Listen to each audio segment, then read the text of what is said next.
My pre-show fun stuff. I don't know. Fun. See, here's the thing. We're almost at the end here. It's the second to the last time we're doing this season. And I don't have any faith that the listeners out there on this beautiful Monday would play the game. But if they did, who would be talking? I'm going to say there's 13 people. It is named the right thing. Last time you did make our message Lunch with Sky, which I thought was quite fun, but this is different. This is ICL, also Sky's here, kind of somewhere. But with us, not that person, is other people. So we're going to play Who's That Voice, starting with the person who is not an accountant. Voice in this moment. It is a person I said, wow, you look much cooler than I thought you seemed. And speaking of people who like to say things that could be a compliment, we have somebody who once said, hey, is that an old picture? So who is guest number 2? That's really rude, and I'll never live that down. Listen, I think it's fun. You're being nice. It's just in a way that people couldn't tell. Yeah, that's always yep. And then, singing and dancing and doing the things that we got a guy with hair. There's 2 that could talk right now, but who is it? Riff-raff, street rat, I don't buy that. If only they'd look closer. It's Aladdin. If anyone gets Aladdin, you are correct. You got it. You are correct. That counts. That is actually Aladdin from Agrabah, a very real place. And lastly, that's it, right? There's a person that's obviously here. What? Obviously. It's your channel, dude. If you weren't here, how'd we get here, dude? I don't know. You broke into my house. All right, let's guess how many people guessed. We have Mahomes the Goat saying home run derby, semi. So that's not helpful. And Wochuk saying hiya, friends. So I guess it's okay. Ooh, Mahomes the Goat. The rudest of roses. All right, that's all it takes. Listen, everybody else. This is the first person this season that has played this game, Katie. It is. The first honestly, person. so Patrick the first Mahomes, person thank overall. you so much for joining us. I cannot believe it. It's off season, but on season for you. So that they win. Gratitude. I haven't thought about prizes. Yeah. Sorry, Jim Landis won, but Jim is not here. That's not one of the surprise casts. You can even see us and you still guess Jim. I don't know. So it is Monday night. I'm going to do the JDZ roll. It is Monday night on the ICL. In the ICL, on the ICL, around the ICL. And it's the last Monday night. It's a pretty important Monday night. Of the semifinals. I don't know when the finals will be. It could also be on a Monday. It could be on a Wednesday. Friday. It could be this Friday. It should be this Friday. Which means, it's the last Monday probably. Last Monday probably of season 1. Okay, I was like, you gotta finish your sentence. I got season stressed. 1. Season 1. Yeah, don't worry, guys. The last coming back. Now you might say coming back, and how is it gonna be? Don't worry about it. We have meetings planned. Okay. ADHD. There's no cure for it yet. I don't push things off. I'm not a procrastinator at all. Never. If you do it last minute, it only takes a minute. But with us, we have a beautiful panel of guests. We have someone who I did mention is much cooler in person. Is your name actually Shane? Is it Shane? That is in fact my actual name. What if his name is Edith? I didn't know that was hidden and veiled in any mystery, but well, it could be. Honestly, y'all are weird around here. Jack Shadow's just throwing her off. We had Color go on a long tangent about how her name is like 40 layers deep of mystery. She's like, you can find me here, but if you dig deeper, then you'll get this, and then you'll get a letter. That letter is the second letter of my middle name. And you take we don't know. I don't think anybody actually knows my last name. Where in the world? I hope that someone does. God, I hope someone does. Yeah. I hope that someone, like the tax, maybe the government, who knows? Yeah. But that is also Color is Law, who has a first name that is semi-known, but I won't say it. You have to find it out. Yeah, well, that's super fun. That's a secret I'll never tell. It's just We've got in the chat coming from a cheeky across the pond, we got Baker. Who turns out his first name's not Baker either. Honestly, all of you guys need to get it together because I'm going to call you out because I was like, oh yeah, his mom said that's not Lorcana villain. That makes sense because that'd be crazy. What a coincidence. Okay, yeah. But instead, his name, I mean, it is kind of Baker, but either way, I won't dox him either. And lastly, call me Rude Rose. Can you cast a game? We got Rude Rose here, who I'm sure is not named Rude Rose. Honestly, I don't know your first name either. This is honestly, we need to talk about this. You don't know my name? Oh, interesting. It's Ruddy. I should play a game with that one. Ruddy? It's old Ruddy? Old Ruddy, I like it. Old. Like during my introduction, you're like, Rudder. he has hair. I was like, oh, is that what I'm... Well, because I was like, some people don't have hair. He's known Some for people having don't have hair. Oh. well, because I was trying, whatever. Anyway, we can't prove that Baker's name is not Baker. It could be Baker villain. And then he's like, I like Lorcana, so this all works out. And then, it all works out. You might know him because Taylor Swift wrote a song about it. It's Wonderland. Did she write a song about me? She said, we found Wonderland and you and me got lost in it. It's not a good one, but it is a song. She has written many, many good songs. That is not one of them. Not one of them. Oh, okay. But it's from 1989, the year I was born. I am old and having a hard time with it this week. 1989? There's no way. The album is called 1989. Okay. And because she I was just born like, in there's, 1989. she's was like also born in born in 1995 or something, right? She was 1989. Oh my god. Okay. 1989. I just learned this Taylor Swift lore. We're learning a lot today. Well, Yes. that's actually what this episode is about.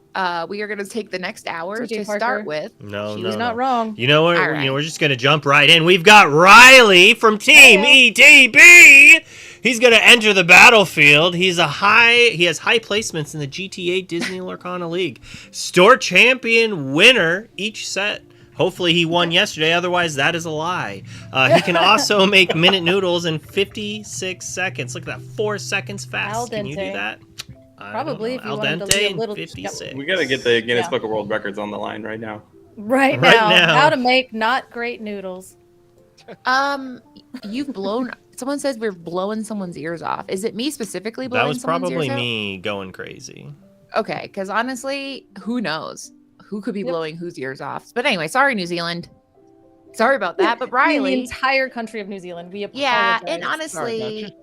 the Kiwi. Oh, are you a Kiwi player? That'd be interesting. But anyway, A Kiwi playing Kiwi. yeah, but we've got, Riley, ETB, shout out to ETB, holding it up tight in Canada. They said no DLCs, and yet they still shine like a diamond.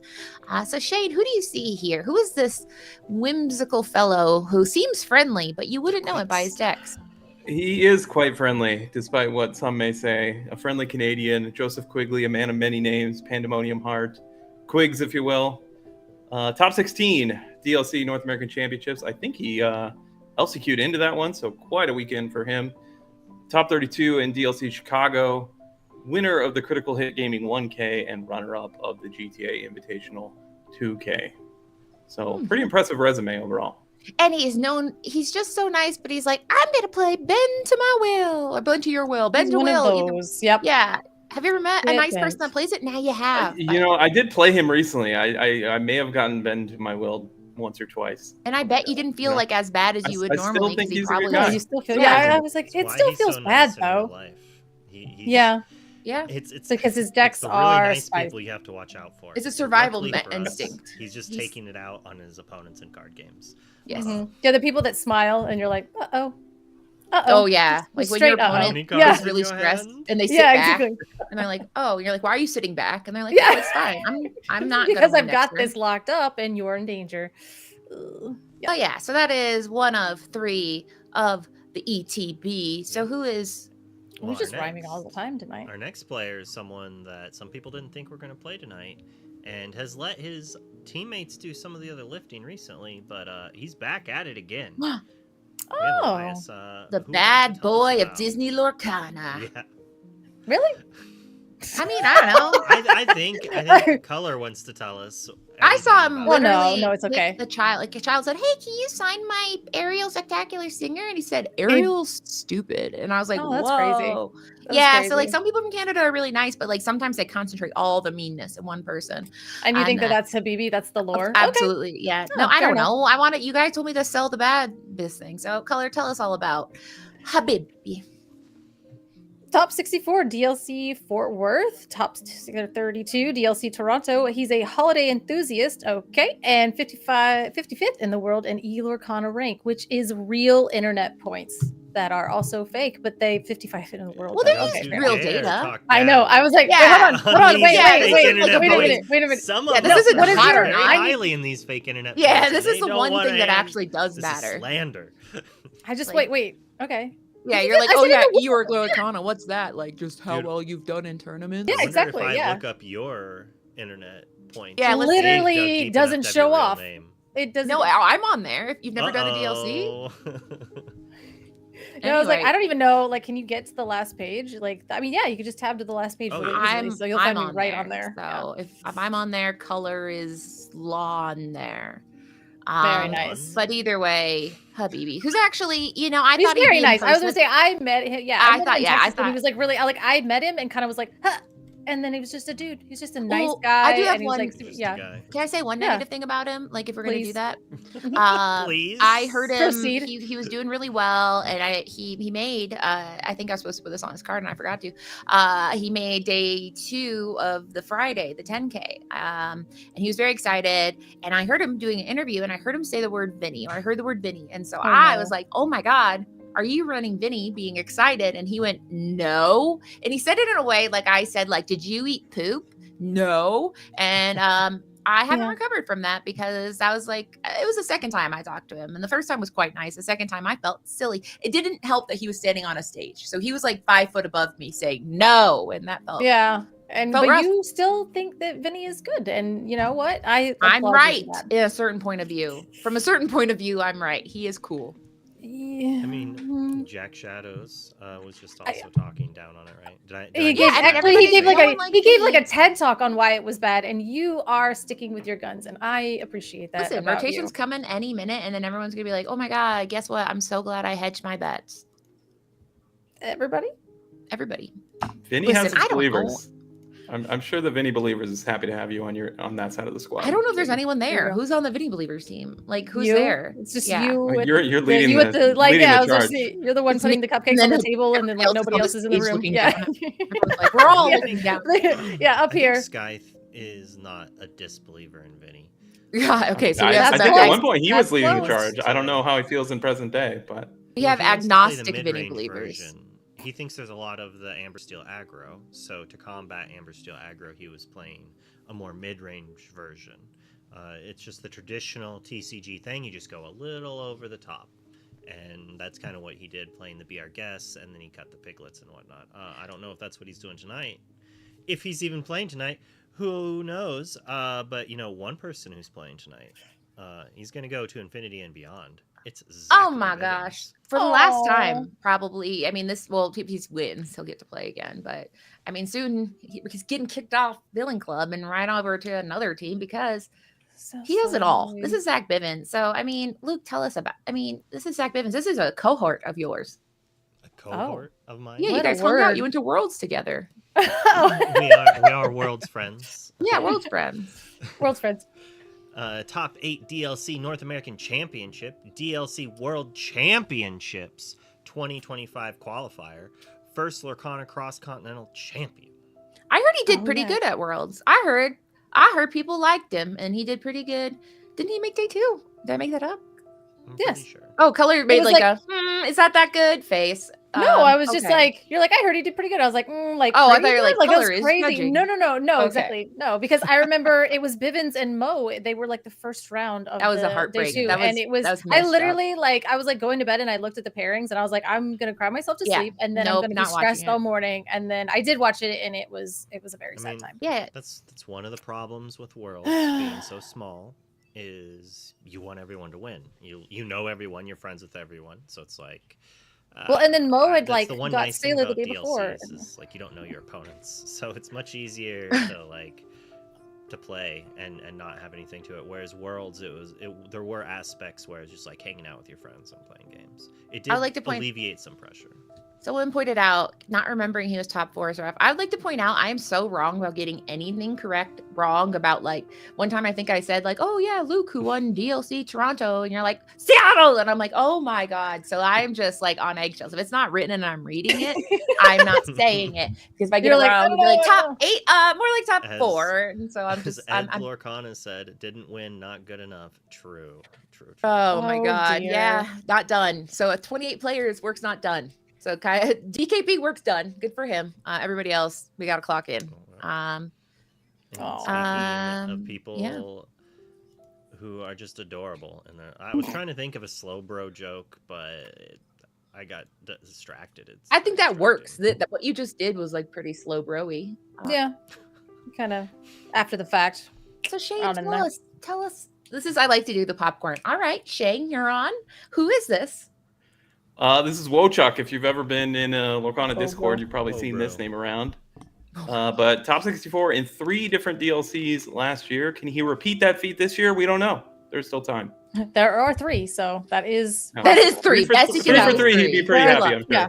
So Are we going to be able to get in all 3? That's I the don't first know if he question. played That's in all fine. 6. That makes it even more impressive. I was going to say there was Absolutely. only 6 North American ones, so you had a 50% chance of making day 2.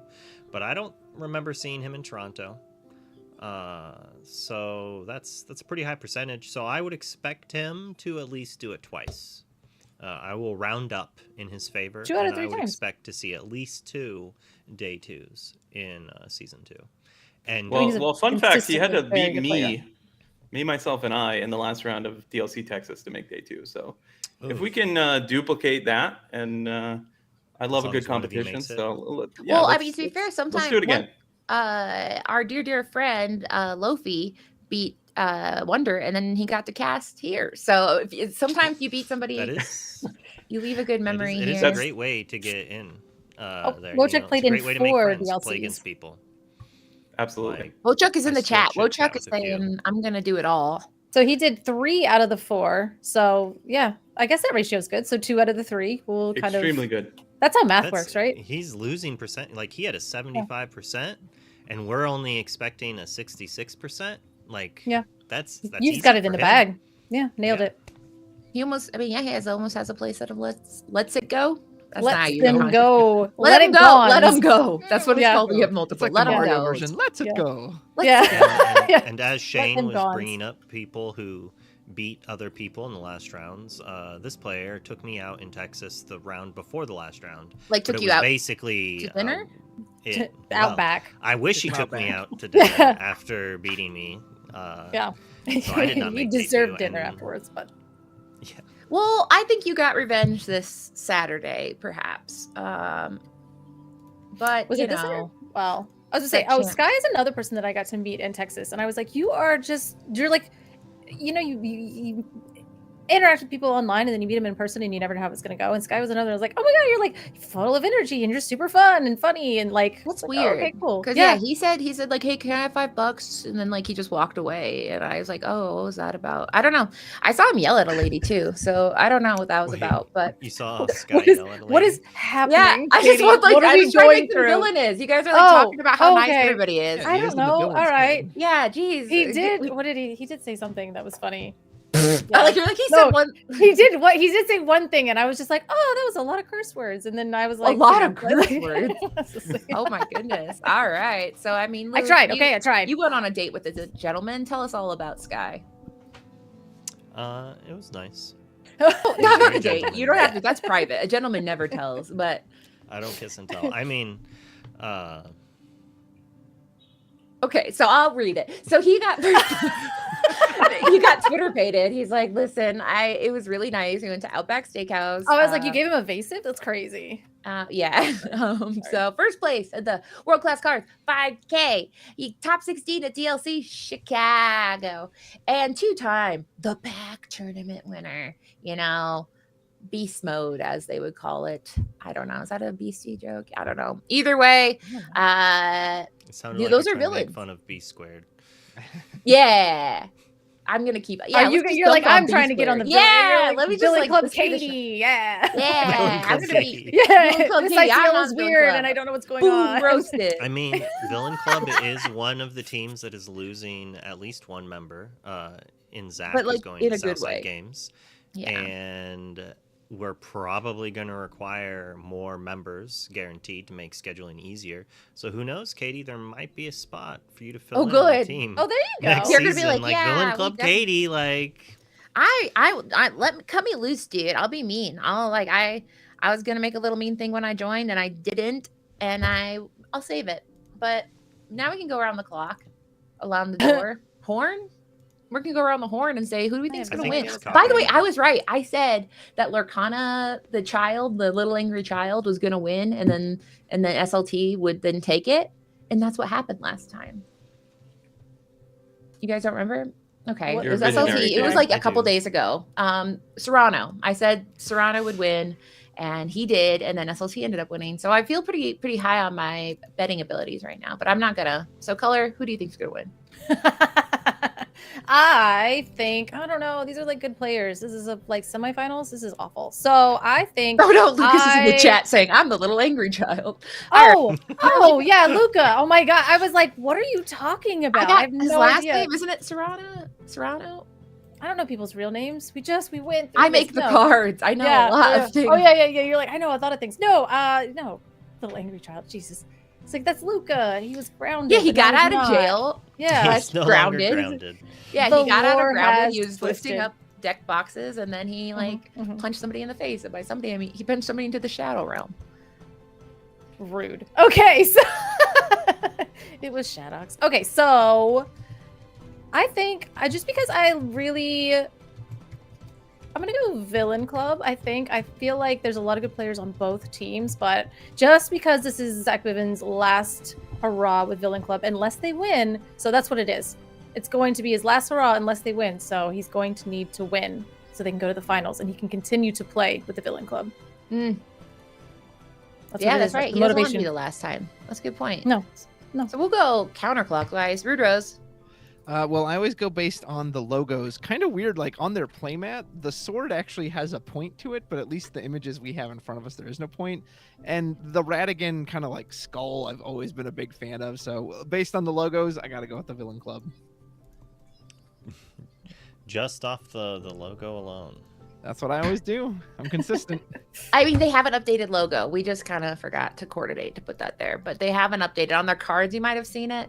The So Villain I don't know Club's, if that. I don't know if that changes anything. This is the preferred logo. The one on the cards is just one we do when we don't have the ability to use the black border. Yeah. Oh, okay. So, you know, this is some stuff behind the scenes, guys. We're doing stuff. We're moving. We're shaking. But Luke, who you betting on? Don't hurt anyone's feelings.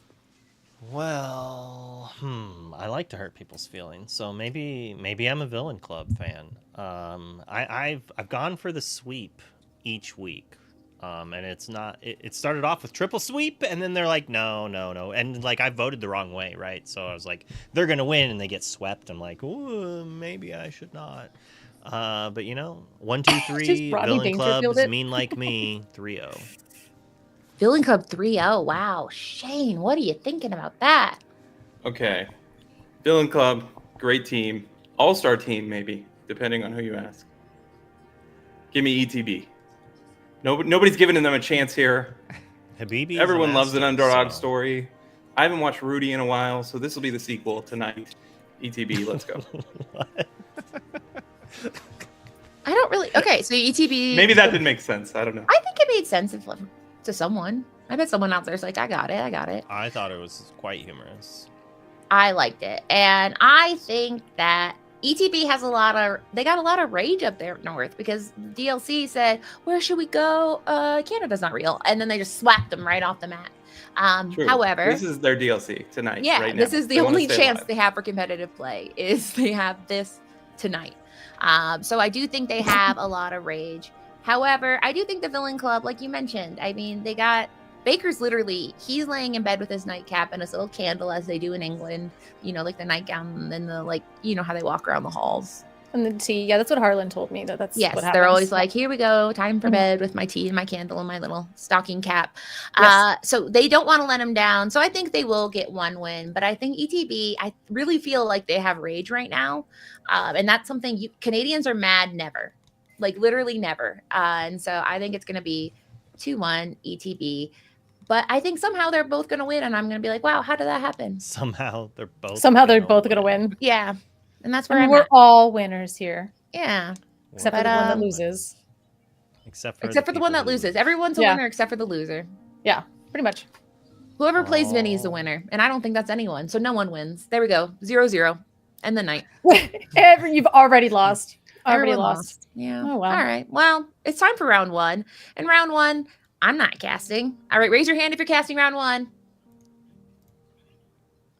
Just Road Rose. Okay. It's just Road Rose. And me. Oh, wait, no, it was me. I forgot. Okay, I It thought is you were you. doing I was just great. like, what are you You're talking doing about, Katie? great. Yeah, was I was like, waiting. pretty You're like, it's sure not you're me. casting It's them. not when it is. I'm so sad See- because I told my All right. husband, I said, Everyone oh, else say I'll have bye. dinner. We'll see you in a second. But never mind. So I hope he's watching. So apparently I'm not eating dinner. All right, Rude Rose.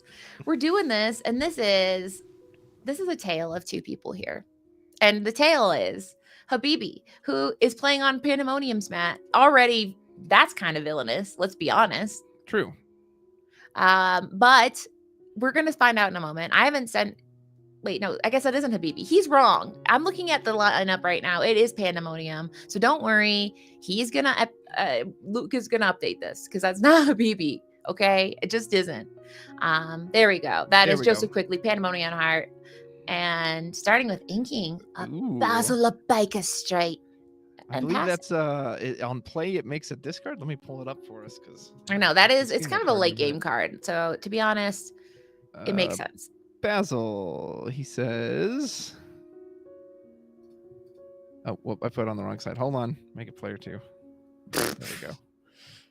Don't worry, we're all gonna get through this, guys. It's When- still Monday, and we are fighting for our lives here.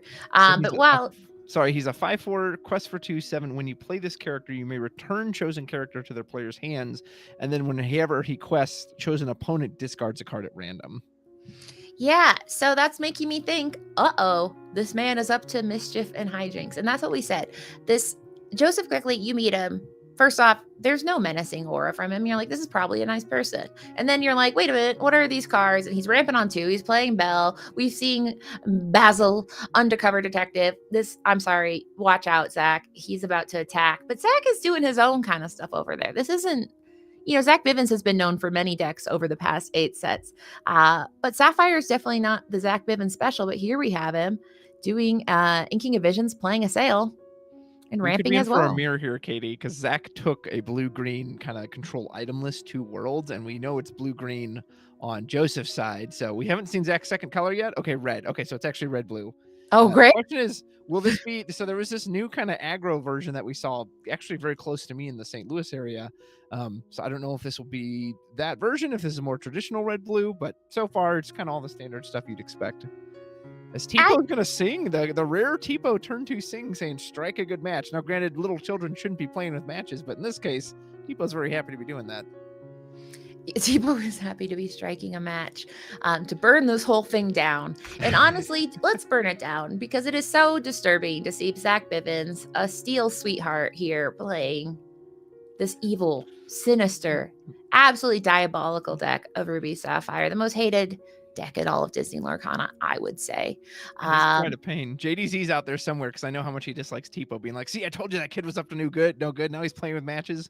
As Clarabelle comes down, we're going to ink a Heffalumps and Woozles. We might be looking at a Shift Clarabelle on our next turn to refill our hand up. Yeah, now, unlike the golden days of our sweet, sweet Hiram, rest in peace, being able to just draw cards forever and ever, Clarabelle doesn't get us much value these days. But if we see something like Maurice's work, well, we're probably not going to see Maurice's workshop because I see a goof here, and that tells me we're doing the DK build. We're doing the manners and actions. No, we don't have time for items here today. Right. Nah, items, items. Why do that when McDuck manners and super goofs. Goofy quite good at giving the old right to a little boy right on Yeah, the like, punch. he gives him the old, like it's like a lecture. Little kids shouldn't play with matches. Bam, and then just like sends him skyward. He does. And Tipo, first child in space, and we are here to see. There it is, the illustrious Clarabelle Shift. Now, Clarabelle's a card that I think, okay, he's just doing all the actions. He says, we don't have time.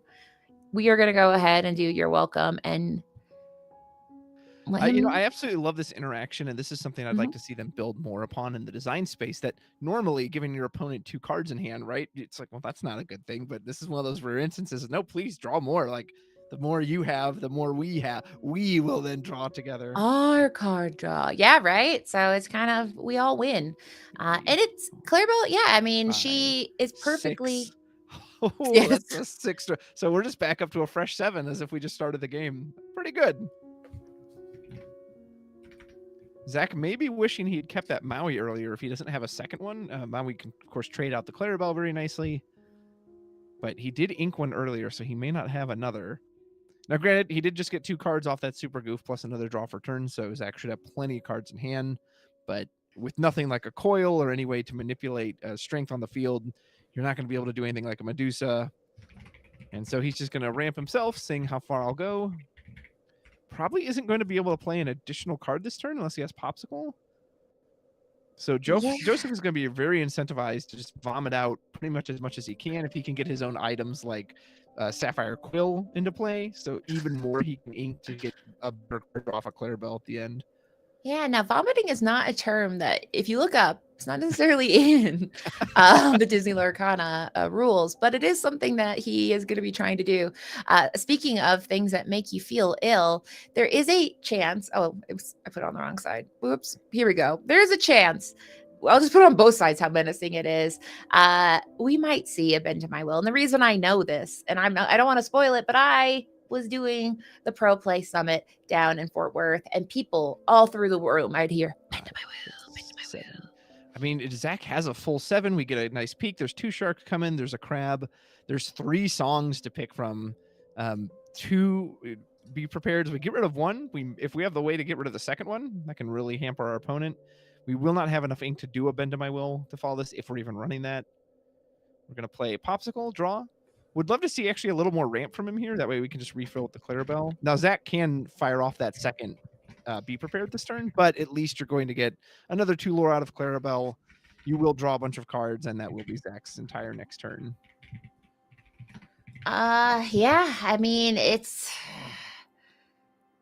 Zach knows that Joseph is doing nefarious, and he's keep doing it here. He's still ramping, still drawing cards, and he's like, oh, because yeah, if that bend to my will happens, and I feel like Zach is somebody that probably reads the trade articles about Disney Lorcana, and is probably up to knowing why this man we is have so. A second Ursula. Yeah, there we go. Ursula says, "Oh, I was prepared, all right." Yeah. Star prepared. He already put it. Yeah, he said, "I'll just put it over there. You don't need to see it. You already saw everything else." Ugh. And yeah, and this is why I think it's important. I don't like to say deck names because then sometimes it like will spoil what the deck is. But I want you to know this deck is called the most villainous deck. So maybe the tables are turning. Where Zach Bivens is a nice guy, Sky's a nice guy. Whoa, Chuck, they said, look at this cutie. So maybe like this is the turn here, the heel turn, or the villain club is actually like the nice guy club, and he's playing a fair deck over here of Ruby Sapphire against Joseph Quigley. Yeah, Joseph got maximum amount of efficiency from his ink there, being able to use the sail for the double ink. Then you get the second Ursula out, take out both B preps. Now saying, well, you can play whatever you want at this point, Shark, but you're not touching my board. And Clarabelle keeping a nice healthy hand. Do you like, Katie, the bend to my will with the Clarabelle? Because obviously they kind of like have anti-synergy together, right? Like Clarabelle wants you to have a heavy hand versus what bend to my will does. I think by the time you're at that point, it's like a nail in or rather you're shifting gears. Like, yeah, at first it was fun. You got your cards because we'll see how many. He has 5 cards in hand.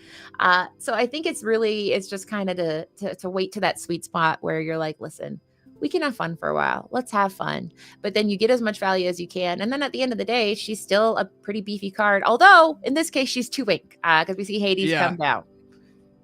I mean, you got it off the field, which you absolutely had to do, but ramping your opponent up to 10, I'm sure, at least I know for me, whenever an opponent does that to me with a Hades, part of me is like, oh, okay, thanks. I don't mind. I'll take an extra 2 ink for free. Yeah, and that, yeah, and giving him more ink right now, it's hard because that Hades is really great at taking care of those high willpower characters. Mhm. Clarabelle is quite the bodacious bovine, and in this case, she doesn't matter what size she is Hades. That was some So alluring alliteration there, Katie. you so yeah, there are lots of other things that can come down. I know we talk about Bend of My Will being a problem. It might not even be in the deck. I'm going to be Oh, honest it's with in you. the deck. Okay. He just made Bivven's base says, oh yeah, sharks. Yeah, okay, all right. I I said don't it think might so. not be. Get He outta said, here. Katie, I don't know how to tell you this, but he did it right as you said that. So there we go. And now you are in top deck mode. So my one concern with this deck, obviously, Joseph, great position that you've just dumped his hand. My one concern with this deck is if it's not running something like Lucky Dime, it has to get all its lore by just putting these characters on the board and questing. And whereas obviously Bivven's deck has the ability to kind of have more passive lore gain through the Super Goof, the Sharks, the Pirate's Life, etc. But when your opponent has 0 in hand, you've got to be feeling pretty good about your position. Yeah, and I mean, we don't see the highest questing characters in the board. In fact, we don't see the highest lore in the board right now because he's just sitting at 2. So it's really going to depend what those 4 cards are in hand. But the fact that he did Bend to My Will, and I mean, he lost Clarabelle, so he said, hey, you hurt me, I'm going to hurt you way worse. Yeah. But we have Super Groove coming in. Now, that will not banish that Ursula. However, Super Goof is a card where it just has to challenge, which is quite nice. It's not, you don't have to fully do anything. And then healing with that popsicle, great synergy, and saying, don't worry, a crab's coming, probably. You know, it's funny in a way, getting Hiram banned has actually freed up these Sapphire players because in the past, you couldn't really afford to banish your popsicle because, you know, Hiram needed to consume it in order to draw your 2 cards. But now, since the only way you're getting them back is the Tamatoa anyway, you see players way more freely just using the popsicle heal effect, which back in the day, that was kind of like seldom used. So it's very interesting to see that shift. It is. Yeah. It's like, hey, we could use popsicles for something other than feeding a greedy toy maker. Mm-hmm. But we see this, my favorite thing in Lorcana, where a person's like, oh, I've got so much ink here. What am I going to do? And now we kind of see the non-bow of Clarabelle plus a person with no cards. But that's kind of the thing is she's a 5/6. You've got infinite ink. Yeah. We know you're in top deck mode. So suddenly having this kind of nice, you know, like I said, she's sturdy. She's a sturdy lady. She is. It doesn't feel so bad. And she quests for 2. Yeah, it's just a big body at this point, right? Yeah, you don't get the card draw effect, but you've got the cards in hand. Your opponent, and you know you've already taken 2 B preps off the board. And a lot of these red-blue decks, they don't even run a full 4 anymore. Some of them don't even run 3. So he may not even have to worry about that card at this point. Exactly. Yeah, that's been one of the more fun things in this game is being like, all right, are we preparing? Are we not? Now, I will say in this case, it's kind of a catch-22 because if he top decks another beep up, he does. Oh my goodness. Did I will it into existence? Yeah, wait. Baker, if you can hear us, Baker, sing it. Is he in the chat singing? Here, Baker, I'll sing it for you. Be prepared. I think that was quite nice. That was really nice. I could do the hum. Yeah, boom, boom, and like green smoke. Yeah, Luke, you gotta add like a green smoke effect, like guys are shooting. Luke's like, listen, guys, I cannot do that. But here we go. So the problem is he be prepared, but is he prepared to deal with the reality of whatever, just top decking? So he kind of said, you made me suffer. I'm going to make you suffer. Now, obviously, we have Pandemonium Heart in a much comfier position of after a be prepared recovery. Yeah. Electing to even ink a little bit more, just why not, to play another Clarabelle. And yeah, 3 cards in hand and he passes. Well, and you would I know I was obviously just wrong about that, where I was like, he may not even need to worry about that. And of course, he instantly did B prep. But now, hey, there we go. Whoa! Our producer here Thank you, Luke. can do it all. Can I have? Very good off the top for Zach. Yeah. Lets them dig 2 deeper by getting those popsicles back. Although I think he only had enough ink to play 1 this turn. Yes, yeah. But the thing about these blue-green decks, too, they tend to make you discard all at once with the Bend of My Will, maybe with little Ursula. They don't tend to run repeated discard like Sudden Chill, so that Popsicle is probably relatively safe in his hands, unless we have a second Bend of My Will. Yeah, unless we have. I mean, we've seen B3 be prepared, so the evilness is absolutely afoot. And here we go. There is our Basil here, saying, "Hey, you know how you've been working on making things a little bit better? I'm gonna keep that pressure on. I'm gonna apply it frequently and often. As we said earlier, you can return card to the hand, and then when he starts questing, things even get more fun." Oh, and there is a bend to my will. Wow. Now we know why he was so aggressively inking, because he says, "I have big plans," and they're expensive. I mean, that Basil is 7 ink, Bend to My Will 7 ink, so it makes sense why he said, "Tipo, you gotta go because I have and big we just plans." keep the next Tamatoa. So Zach says, "Well, I'm at least drawn right back." And technically, Joseph could have been a little patient there. Like he could have drawn cards from the Clarabelle, but obviously just wants to put his opponent in top deck mode. Ironically, his opponent is now just doing the same turn he would have done anyway last turn, but. The nice thing is this Basil now can show its continued threat value that, hey, if you keep anything in hand, I'm just knocking it out of there. Oh man. And I can see why people are whispering about him as being like, yeah. Well, and I think he works well in a Sapphire deck when you can quickly get to 7. Like in a more traditional green deck, the amount of times you'll probably even get to that much ink, let alone get him out and get him to quest, is probably a lot less. So he works really well with these colors. yeah, and I think it's very exciting because now it's just, why not? Let's just get Muses out here. Muses is definitely not a card that I would think is necessarily teched in for this matchup, but more pressure is more pressure statistically. Yeah. We're done with B preps. There might be one more, but yeah, I mean, this Muse, there's nothing bounceable right now, but it really doesn't matter because we got bodies and we're going to start questing now. Yeah, unless we have the surprise coil, Muses will only really hit the Tipo, but again, we know 3 B preps are gone. We're like, I think I can just safely go wide here. And what are the odds you're going to find that 4th one? So now Basil gets to use his effect with his quest. He's going to interfere and we'll randomly decide. And we have revealed, is it the popsicle? Oh, it's a half shark. I think that's our 3rd half shark, Katie. It's granted, I always enjoy watching Red Blue suffer, but this is very rough if you're a Bivens and Villain Club fan. Everyone is a Bivens fan. Everyone. I want to know who isn't, though. I bet there's someone out there that every time they see Bivens, they're like, "That's son of a gun." Maybe his opponents, you know. I bet that's true. That's true. Yeah, right now. I mean, the way that Pandemonium Heart's playing doesn't seem like a Bivens fan. I'll tell you that right now. He's saying, "Hey, man, we've got the heart on our side. You guys are the villains. Like, no one should be cheering for you. We're the team that has everyone's heart." Yeah, and I mean, my goodness. So here we go. We are watching him, Bivens go, okay, listen, this is bad. This is stressful because right now I'm staring down a lot of lore on the other side. I've got a crab and I've got a dream. And can that be enough? I'm not sure, but we will see him because if anything, this is the deck that says it's not over until it's over. Yeah. He can challenge the Basil with the Tamatoa. They would trade. I mean, you're still leaving 6 lore on the board, but if you don't have any other form of removal, like you can't let him go to. I think he'd go to 16 otherwise next turn. So yeah, we are going to trade. Looks like the Tamatoa for the Basil. Basil, a 5/4, same stats as a Sisu, a bit low in the stat line for how high he is in the ink cost, but 2 powerful effects to compensate.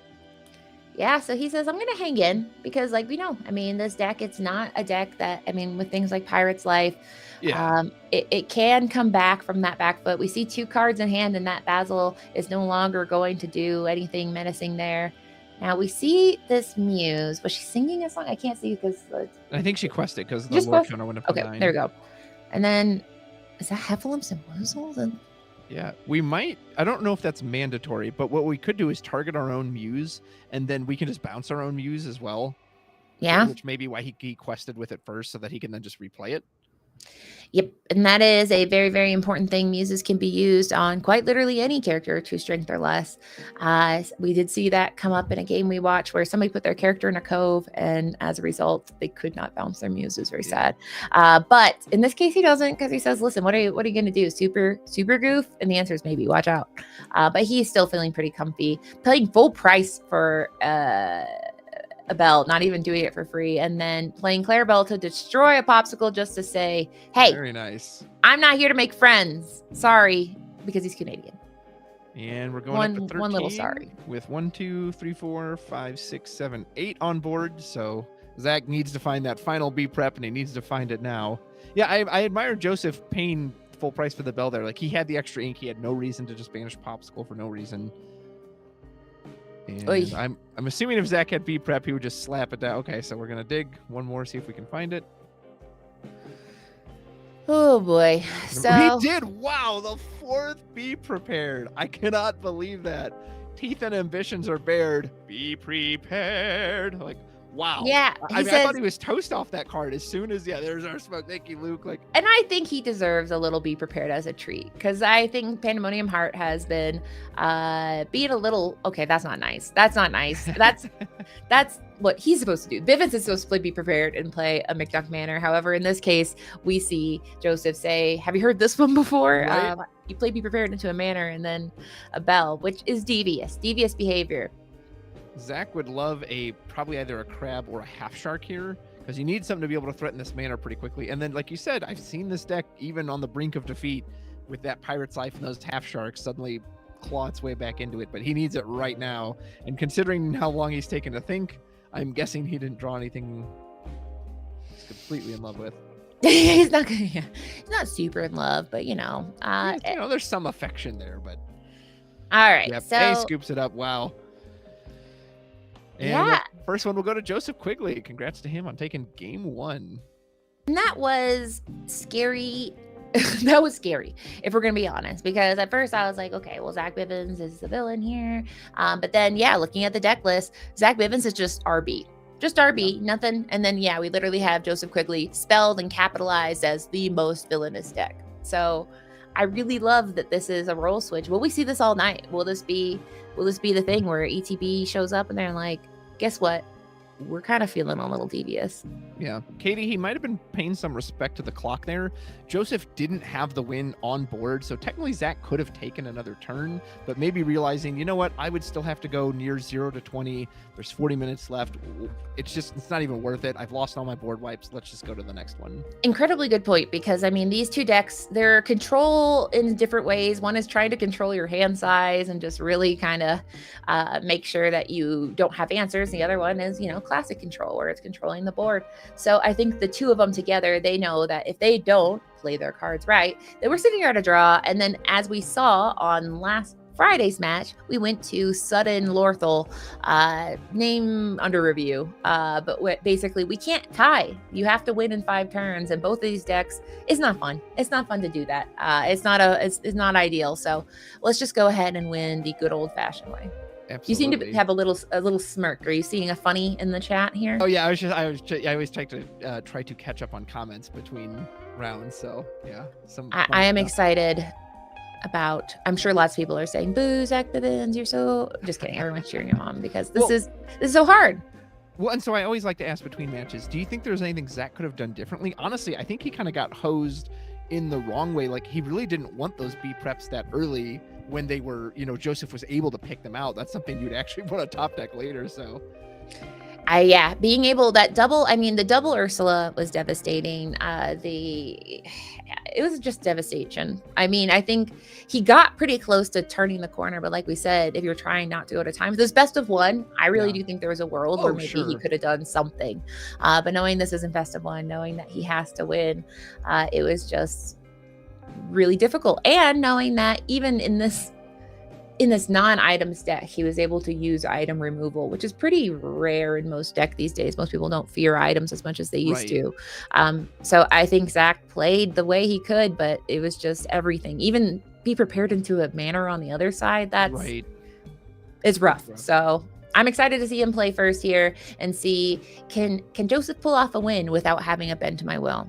Yeah, something Zach could look for here, if he's running the small Sisu, the 3-cost one that can banish a character of 1 strength or less, or running a brawl, you can use those to take out the Clarabelle. That way, at least if Joseph has to wait till turn 7 to play the Clarabelle, it's a lot less devastating than as if he could just shift it in right on 5. So that's something he could potentially look for. Obviously, he gets the advantage of going first this time, so if he can establish his own manner, maybe he puts the pressure back on Joseph and says, hey, now my B preps, I have something to protect and lure to gain while that's going on. Oh man. So we do see color in the chat saying play Pete, if only. Now I guess there are other the old Sapphire Pete. Yeah, we got other Petes, but yeah, this is gonna be That was rough. I will say that I want to be nice about just. I always try to talk about like, no, he really is nice, but I'm not. I'm not so sure anymore now. We'll see. We'll see in the post game if he just goes, yeah, I did it and I would do it again. Then maybe he'll be on Villain Club next season. Yep, turn 1 popsicle. It's a good start. Only thing that would be better is if we have the bell, but I don't know if Zach is even running the bell. I don't think most of the mana lists tend to run that card.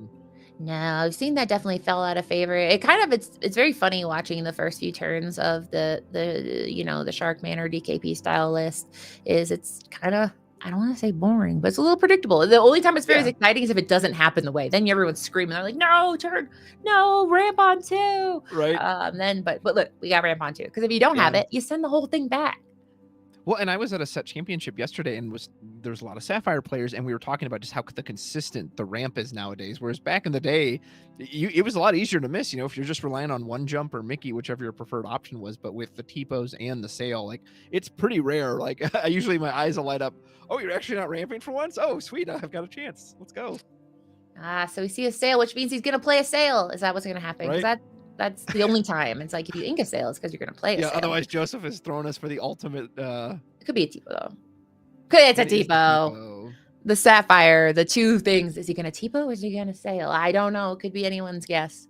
Yeah, I don't think there's a right or wrong answer. I'm sure it depends on the situation. So I would love to ask players like, hey, why do you favor sail over T-po? And maybe I can ask him that in the post interview, because obviously T-po will be prey to super goof, but it does help you get some early lore pressure. And we saw last time he actually had some songs to sing, so maybe he's setting up for T-po to sing again.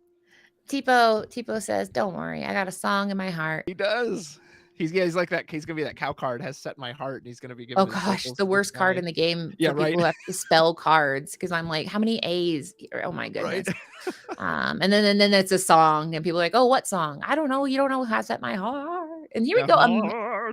A manner against a T-po. I like this because he is saying, listen, I know you're going to be up to weird stuff over there. You're up to weird stuff last game. You're going to be up to weird stuff this time. If I have this manner here, it's going to disturb your weird plans. Right. And at the very best, disturbs your plan. Very least, it's going to gain 2 lore every turn. So I quite like this. What are your thoughts about an early game manner? Yeah, it's strong. Now, we do know Joseph has some instant removal, at least in the You're Welcome. We haven't seen if he's run anything like a Hideaway or a Cusco that can just tuck it right into the Inkwell. But if we can do that Clarabelle shift into the You're Welcome, which is what we did last time, that's a pretty easy way to deal with the manner. But beyond that, there's no rush characters in these colors. So, T-po's going to have to put on his little boxing gloves and go up there and hit the brick one at a time for 9 turns. So yeah, just keep throwing the child at the house. Yeah, right. Like, listen, it'll be fine. But that's such a good point. You're Welcome is kind of, like you said, it synergizes quite well with that Clarabelle. If he does do the You're Welcome, it's frustrating because you're like, yeah, it's an item, but it is location or a character. It actually hits anything on the board. It's anything, cool card, right? That's all of it. I like the design of it. Yeah. We sail again. We can ink twice this turn. We could put out a second manner. And again, we don't have a Clarabelle threatening to shift. So unless we have the You're Welcome right now, these manners should stick around and put on a lot of pressure. Yeah, and here we go. Are we going to see? No, it's Grandma.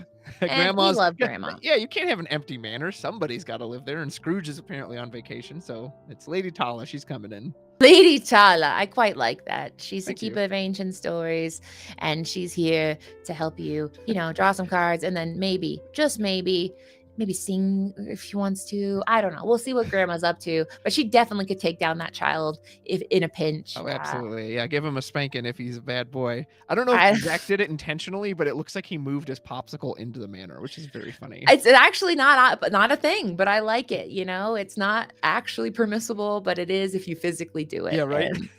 It's impermissible, but not illegal. So she's just giving it's like a tour. It's like, well, no, that's in the fridge. There's the dessert. There's the treat. I got popsicles in the fridge. And here we go. We got the muses singing, which does make me think that the muses will be coming back to the hands because she is very vulnerable to some Grandma brawling. And I think that there's a lot of songs in the deck where the longer the muse is around, the better. However, we shall see here. Yeah, I wonder if he should have done something with the T-po first. Looks like we're not. Okay. Okay, so he didn't bounce anything. Yeah, and it might keep the body on board.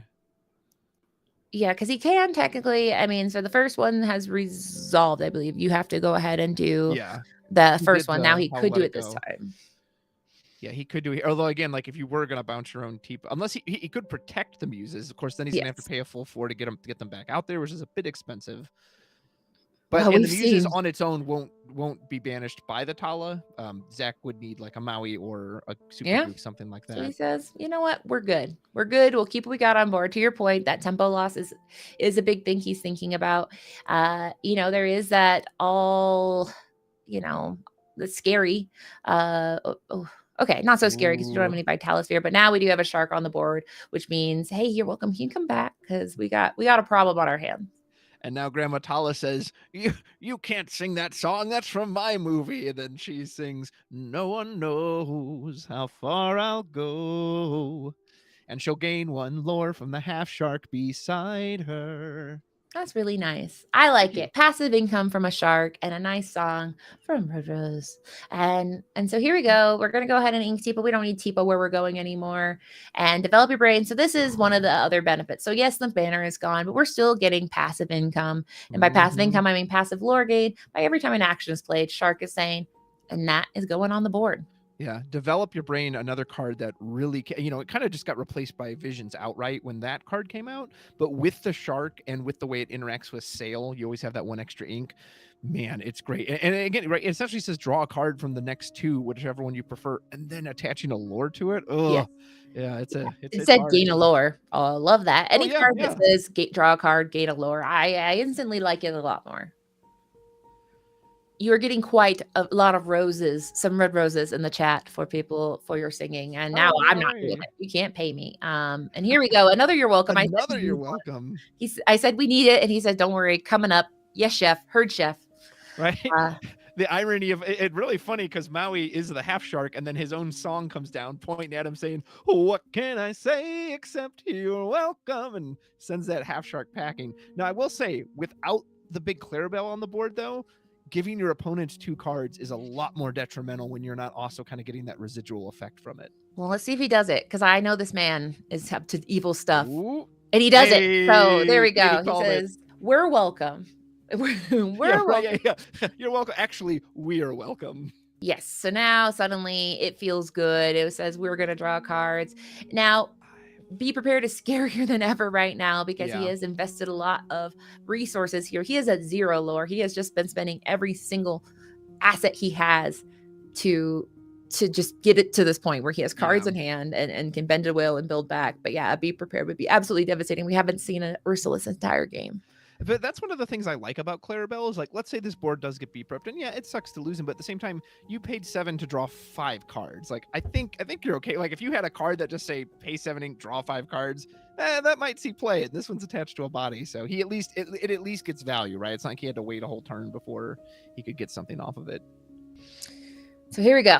It's the moment because we do have sailors saying, "Oh, it's coming," and it's the second worst thing.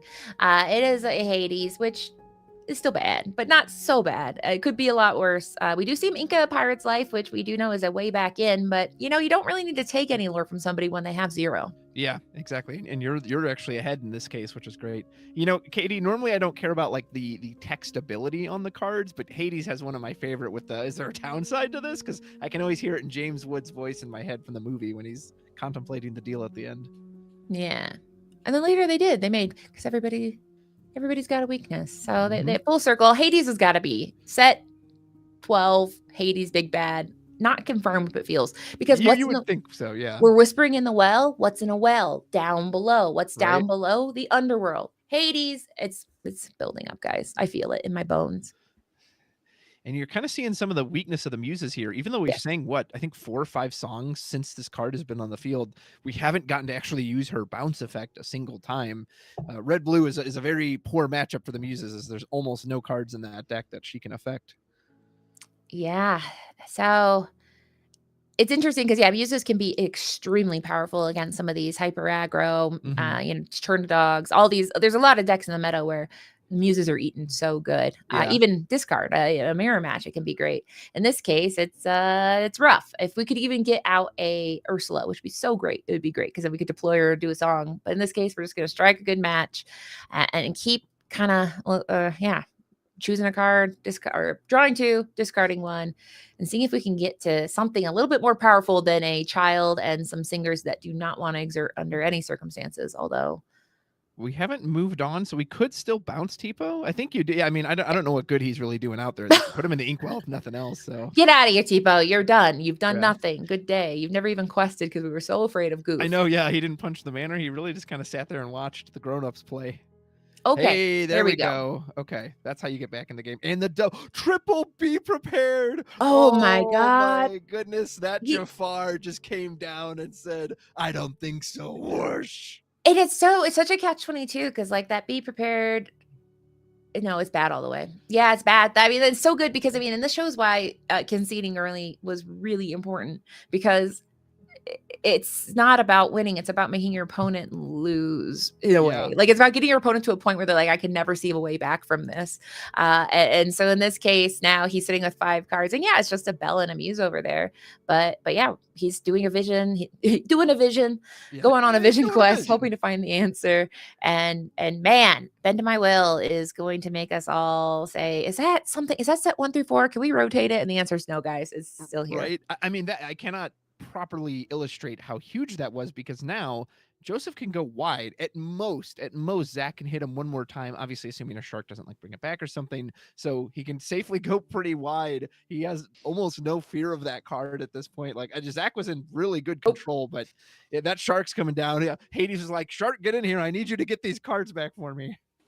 Absolutely. So now more than ever, we need to find some answer to this shark, because one of the things about Lorcana, and people don't talk about this a lot, is you do have to get to 20 to win. Yes. Joseph is notably not at 20. He is at Yes. 0. Quite so far, he- in fact. Yes, he's quite far. He's as far as you can be. You can't go negative in this game. So he has a very precarious thing here where he has to say, well, how do I get rid of a shark? And the answer is, I'll dig through my deck and we'll figure it out. Don't worry. The Muses, So we're we're see how far it'll go. They can bounce themselves, which I would probably recommend, unless you guaranteed have a way to get rid of the shark. You do not want to give Zach a chance to get one of those B preps back. Granted, he's got the bigger board right now, so maybe he's not even thinking of that line, but regardless, you don't want to let the shark give any of the actions back. All right, so Doesn't he's bounce the paying Muses. $1 billion here, and that is okay. That's going to be for, okay. and that's a nice tempo play here, meaning that the Muses can technically stay exerted if they so choose, and they appear to be. And now he has to pay again. So it's a nice tempo play here, being, what are you going to draw? Because you're going to have to redeploy that shark and start cooking up that again. But either way, I'm going to kind of slow you down, make you make some hard choices. Now that Hades cannot take out the Muses alone. So yeah, feeling pretty okay. We still have that ambient goof threat, but it's kind of, the shark is the more scary thing, I think, in this situation. Yeah, and the Basil putting on extra pressure too, right? Saying you have to play this shark next turn, because if you don't, Basil might just rip it out of your hand. So, and the nice thing too, right? If you keep a card from this Visions of the Future, Basil again is just threatening to take it. Now, granted, you don't really want to leave. Well, no, you can quest in the face of the shark with Basil. Like, yeah, the shark will get an action back, but it will banish itself when it attacks. So you will at least get a clean trade on it. Yeah, and this is interesting because he has to get something from this vision that's singable or inkable or something, because yeah, if he only has 1 ink available, and like you said, that Basil, I mean, unless it's something that can banish on site, this is a tough one. I don't know exactly. He knows whatever card this is, it's use it or lose it, basically. Right. Yeah, you either, well, and again, even a popsicle, if you put it out, you're just gonna, if you draw 1, then you're just gonna lose that too. So yeah, he goes for the super goof, just says, I want just 1 ink. I'll put it into the inkwell. This way the Basil can't hit. The mouse can't hurt me.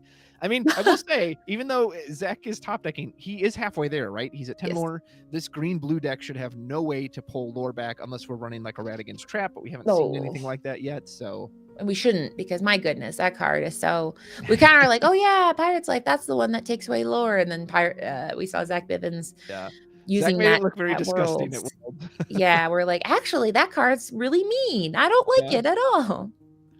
Yeah, like once or twice you're like, okay, and then when it gets used on you like 6 times, you're like, what? Well, what's going on? I don't want to be in this trap anymore. Yeah, Radigan's Trap is kind of, I'll say it. It's rude. But here we go. We're turning sideways and going right into the Hades, which is interesting because now what's his evil plan? Why is he not afraid? What does he know? 4, Is 5, it 6, does he have a 7. Hades? No, I don't know. About okay. Oh, nice. That's Yeah, so we very just bounced the interesting. shark back. Oh, man, if we could have comboed that with the other Basil to make him discard it, that would have just been chef's kiss. But Yeah, nonetheless, you're still stalling it, right? And you you are, again, are. forcing him. You have to immediately play it next turn, no matter what else you draw. If you don't, unless you draw like the last Be Prepared, He's I'm going to hoping. take it out of your hand. I think right now he's like, be prepared would be really nice right now Yes, Be because Prepared would at be this point, fantastic. 2 Basils is problematic with a capital P because as we've seen, and it gets rid of the popsicle. He says, you know what, you're gonna have to work full time for whatever you're doing. It's gonna be a full-time job. Yeah. And he's still at 0. It's really important. We see Zach is at 11, but he has had everything taken from him over and over again.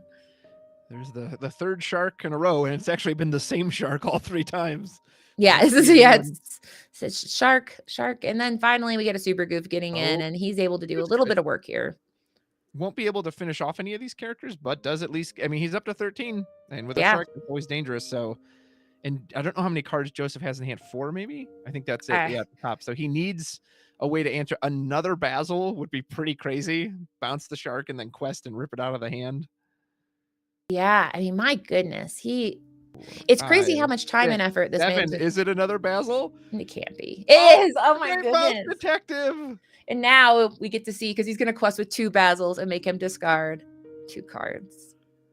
And you can even trade into this super goof if you just want Oh, to. okay. I thought he had 2 cards in hand. So you only had the shark in his hand. Okay, good. I was like, if he has 2 cards and he makes him discard both with Basil, I'll cry. Honestly, I think I'd just give up the muses here. Trade it that way. No, he wants to keep this big a board as possible. My goodness. Oh, man. Oh, Katie, he's pulling this back. This was looking so good for I Zach, know. But as someone said in the chat, the old bend to my cow just really flipped the game on bend its to my head. Basils this round. Right? Yeah, triple Basil. The Basiling, as JDZ probably would say. No, he wouldn't. What would he say? I like The rat, he gave him the old Razzle Basil. Is this a thing? Basil, that's good. Okay, a manner. Now this Well, is not great, but not with a bunch of Basils just sitting there waiting like in the parking lot, like, all they're right. big beefy Razzles. It is a 5/4, which is construction so zone here. unfortunate. So unfortunate because you would think as a rat he'd be little. He's a mouse. He's a rat. He's a mouse, technically. He's a mouse. He's a great mouse. That'd be so funny. The great mouse detective's a rat. But he's actually a rat. Yeah. Katie, one of my favorite parts of casting ICL is when a player shows a card off like this that you don't normally see, and it makes me want to play it. And I'm like, man, I want to try this Basil now. Like, he's making it look so good. I want to ban this. Oh, no. Oh, no. So here we go. This is a set 1 card that we all said it's not playable, right? It is. It's playable. It is Lady Tremaine, and it lets you go ahead and get an action back when you play her from your discard to your hand. I think he got your welcome. He might even just use it on his own card. At first, I was like, well, maybe he'll just use it to, in case anything Zach puts down, he can immediately get rid of it. Yeah, he actually puts his own popsicle back into his deck. He's gonna draw 2 off of it just to keep his hand healthy. And Zach, I mean, he found it last time. And he can found bounce. That 4th B prep. And he can bounce that Lady Tremaine right back to his hand. And man, you're right. Yeah. She's what, a 2/5? Yeah, she's a 1/5. Yeah. She's a 1/5. So she can just go right back in there and then sit pretty. Will he do it? He wouldn't. He'd do it. He'd do it. Doing it. Oh my goodness. So muses are saying I'm pretty amusing, and I don't think Zach Bivens would agree. Just like that, he is at 7 lore. And let's see, on board we have 1, 2, 3, 4, 5, 6, 7, 8, 9. Yeah. So just like that, he is sitting there. He doesn't have game on board. That's a good start. He found the 4th B prep last time. Can he find it one more time? Now this is a card. Okay. It'd be better paired with a shark or like anything, because it's gonna take him down to 5, but it's certainly not a board wipe. So he says, okay, let's just keep going here. And he's got one more chance. So 1, 2, 3, 4, 5, 6, 7, 8, 9 total, right? Yep. Go all the way up to 14.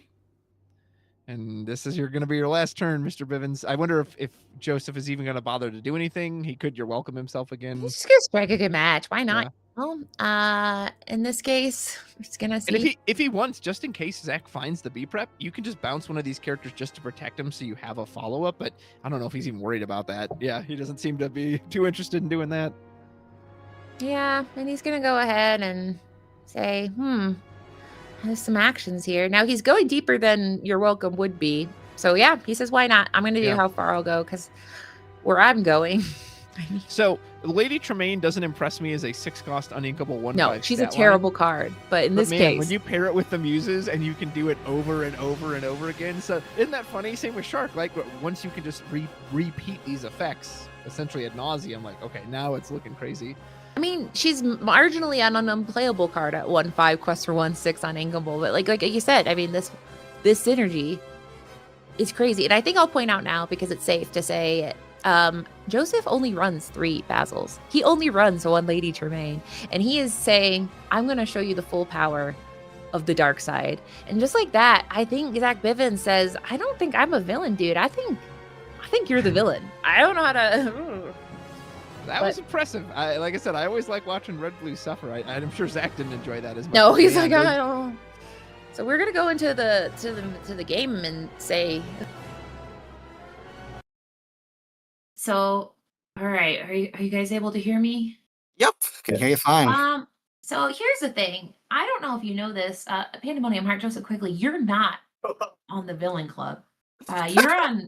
You're on Enter the Battlefield, so we're a little confused. Everyone's confused, but we'll say congrats. But first, I there's so many things to say. Well, Zach Bivens, I'm so where or have a map that said villain while absolutely just beating you up, and a villain, Joseph Quigley himself.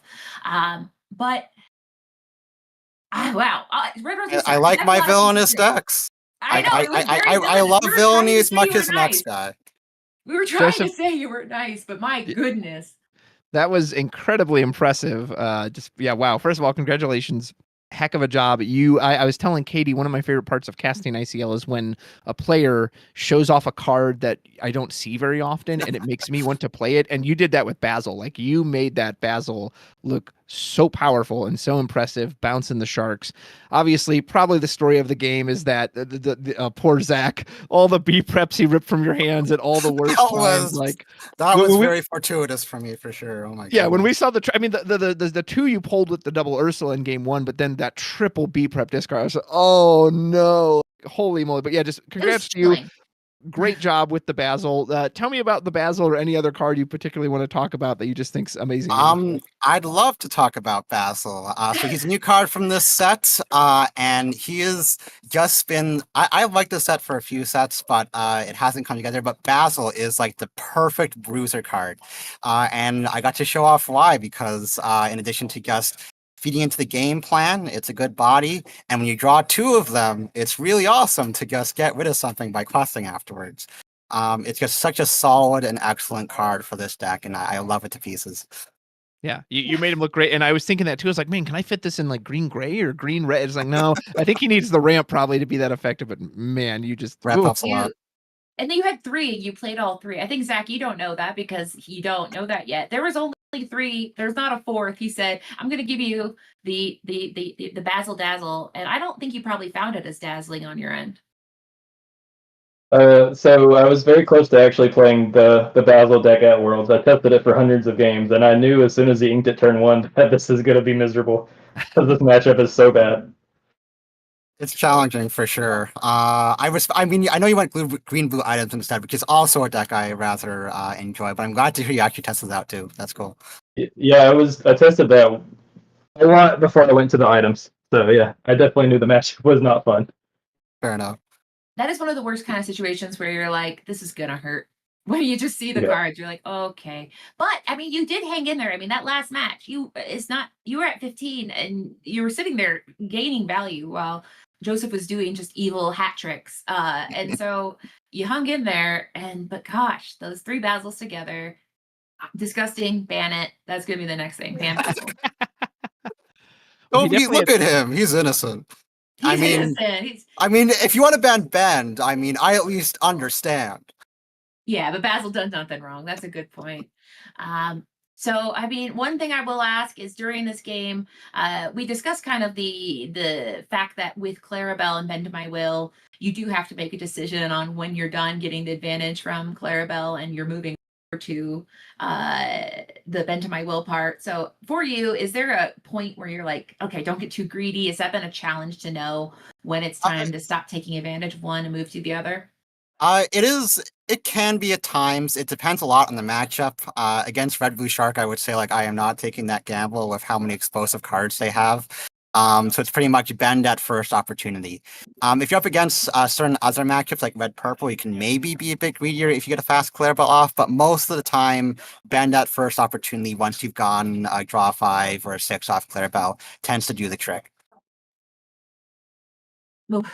Well, that was scary. I think we fear you. And I think that's good. I think you seem very nice, but it's good that more people fear you. But Zach Bivens, I mean, you played we sometimes do like, oh, could he have done anything? The answer is I don't think you were just responding to just brutal synergy after brutal synergy. But we'll go ahead and do some shout outs here. So Zach, is there any shout outs you have or places where people can follow your journeys in Disney Lorcana? Sure. Shout out to Pandemonium, great opponent. Shout out to my team, the Villain Club.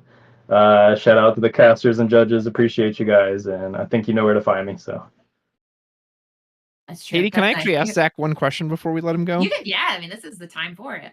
Okay, so Zach, we know you're a smart player. We know you're accomplished and you've done this a lot. So you're drawing these B preps into your hand, right? Probably when you don't want to see them. So I don't know if you have any advice. Like, does that change your mindset? Because of course you know this Bend to My Will is probably coming. Does it change how you play it all, or is it more of a cross your fingers, just like, well, I'm just gonna have to hope he doesn't get it and that I can fire these off? Like, kind of can you walk me through like mentally what you're thinking during those turns? yeah, it doesn't change. It changes a little bit. Like I know that I'm gonna aggressively ink some more because I can have the resources to where after you bend me, maybe I draw into like a how far I'll go, and then since I have extra ink now, I can play extra cards off that how far I'll go. So it does make me like ink a little more aggressively. It does change it a little bit, but mostly like there's not a lot I can do. I just kind of have to hope. Yeah, very fair, very fair. All right, thank you, Katie. I know. Yeah, I mean, yeah. How do we help protect ourselves and our loved ones from things like this in the future? Yeah, Those are right. the questions we're trying to get out here. If you are a loved one or afraid of Joseph Quigley, please now call in. But speaking of that, Joseph, do you have any shout outs or where to find and follow you and your team up in the Great White North? I'll shout out Bivens. Pleasure to play you and an honor to play you, frankly. Shout outs to our team sponsors, Twin Moons and Endgame, for always supporting us. Shout out to everybody watching here at ETB and home. Love everybody here in the community. Yeah, you can find me on Medify.gg if you want to learn from me. If you want to learn how to be evil. But thank you so Indeed. much to both of you. I appreciate it. We're going to go drop our. So fast. This is the fastest I've ever done that transition ever. Oh yeah, that was super quick. I know. I was like so ready. I had both screens up because normally I'm like, hey guys, I'll be back in 30 minutes while I find these buttons. Yeah, right. But yeah, I mean, I think it's a good plug because honestly, decks like that, you see it and you're like, anybody could do it, and then you build it. I think same with Sapphire, Emerald items. Like it takes some learning. So I hope no one buys it, or just kidding, because I don't want to play this deck. I don't want to play against it. I'm so scared. Is the only reason, but definitely check it out if you want. Well, and there's I know they don't have the list, but there was a lot of tech options in here. Like there was actually an Under the Sea in there that we never even saw. He was ready for all sorts of nefarious little things. We had Mother Knows Best. We had so many spooky things that Cricky could have been a problem. He wasn't, but I mean he quested for 3. Either way. It was very, very cool to see it. And obviously the deck list will be available now that this match is over. But before we hand it off to the next 2 casters and the next 2 players, Rudros, where can people find and follow you? Hey, check me out at Rudros TCG on YouTube. That's kind of where I do most of my content. You can also join my Discord. There's links to that. Sometimes I post on Twitter or X, but usually YouTube's the main thing. I'll probably be doing a recap on. I had a big set championship weekend, and there is some recorded matches too on my Rules of Villainy on their podcast. Our friends. So give a big shout out to ICL. Thanks to Luke for having me. Katie, I always love working with you. So thanks for having me as well. Well, thank you. Shout out to Brutus and shout out to both these teams for, doing the semifinals. Very exciting. You guys can find me. Just type Lore Keepers in. You'll probably find me unless it's the Polish one. And then those are, if you see two guys speaking Polish, that's not You're in me. the wrong Keep spot. going. Yeah, keep going till you get to a girl. That one's me. But in the meantime, we're going to pass it over to two very exciting casters and a very exciting match. And that will be Wonderland and Shayna Zedict. Bye. Hello, hello. Oh, I was muted. I was like, Luke, what am I trying doing to wrong? finish I my can't hear you. pizzas. Okay, I'm not doing anything wrong. Luke's doing Nope, something wrong. I was double. There we muted. I go. was muted to you, and I was muted to them, but I got it figured out. We got it. We got it. We got it. As per Perfect. tradition, color, you behave yourself in chat. All right, look at this matchup here. Riley Taylor and Sky. Riley representing ETB. Sky, of course, the villain that he is, representing Villain Club. Oh, yeah. A villainous person at heart, for sure. ETB on the board. 1-0. No one was giving them a chance in the pregame show. Except me. I think Katie was in on that as well. So. I feel a few people did. I always say 3-0, but I don't know why.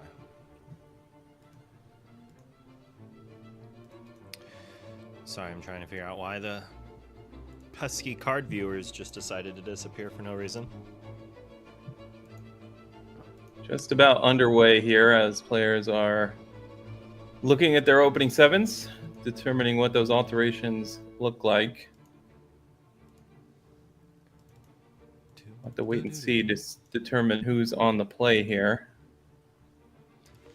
Well, Sky's on the play here since they lost game 1. That's right. So Sky looking at maybe sending 2 back, thinking it over. Some people might not realize the player on the play is the player who decides first. Sometimes your number might change depending on how many the other player sends back. Looks like both players sending back 2 in this case. yeah, so many times I'm sitting there deciding whether or not I want to do that last card or not, and my opponent just like, oh, mold 2. And I'm like, oh, well, I mean, you should have waited for me. I'm not trying to take long, so they do it. But it's like, well, I guess that's a good hand. Maybe I need that extra card. So, like, you should be trying to hide as much information that you possibly can from your opponent every chance you get. For sure. Those real subtle things can be a difference in winning or losing. And some people they'll play with all the same copy of every card. I'm not one of those people. If I only have one really cool version of a card, I'm playing it. You're not going to stop me from playing it. I'll have to make a mental note that if I return it from my discard to my hand to play it before playing the non-cool versions of it. I don't know, are you allowed to change the direction of the cards in your hand, or is that considered note-keeping? Like, so if you play a look at whatever that's called, where you get a look at my hand, can I then turn all For the sure. cards Yeah, I upside understand down? what you're saying. You could reverse the So I know which cards you know about. exactly. I don't know. I think that's a question for our judges to know for certain what the ruling is We're there. going to start when you are. I should probably tell them to start playing. I mean, I guess that's kind of my job. I'm on top of it. All right, Sky kicks things off, inking that Smee, and then the baby Rhino is on the board. So Amber Steele representing Villain Club, and we see Tipo into Popsicle. Well, since we already saw Emerald Sapphire, I'm assuming that this is Ruby, and this is not good for Sky. This is a nightmare matchup for Sky. Yeah, and the bad thing, when you see the Tipo ink there on turn 1, you pretty much know that the ramp is locked in for turn 2, whether it's going to be another Tipo or a Sail in this case. And then if you're Sky, you would prefer to have a little bit more of an aggressive start, just 2-1 lore questers here on these early turns. And I'm assuming that Riley is going to know that Sky is on Amber Steel once he finds out he's playing him, so he probably mulled accordingly, whereas Sky is not going to have any idea what Riley's on. Although he could at least know he's probably not an Amber Steel since Habibi's playing in the 3rd round. Which we can all just assume he is. Maybe Habibi is going to throw us a fastball, a curveball, one might say, and play something he's not known for. So if you're Riley, you did have 2 of those ramps. It never feels bad to ink a Tipo when you have a second one. But unfortunately, Tipo not being assailed does give that Let the Storm Rage On a target, because otherwise Let the Storm Rage On is a pretty dead card in this matchup unless that Tipo hits the board or you're targeting your own characters and Rapunzel gets involved. I think at that point, like he might almost would have rather had it for a self-hit. That said, trying to do that early to draw cards allows a Super Goof to maybe get in.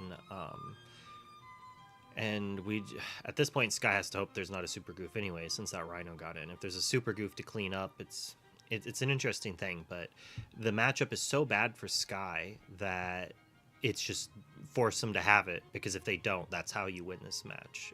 It's very unlikely you're going to win any other way than them stumbling slightly. And this is what he wants to see. Not a 4-drop ramp, not a 4-drop 3/3. Like, sure, look at the top cards. Maybe playing a Sail into then playing Shark next turn is a little sus.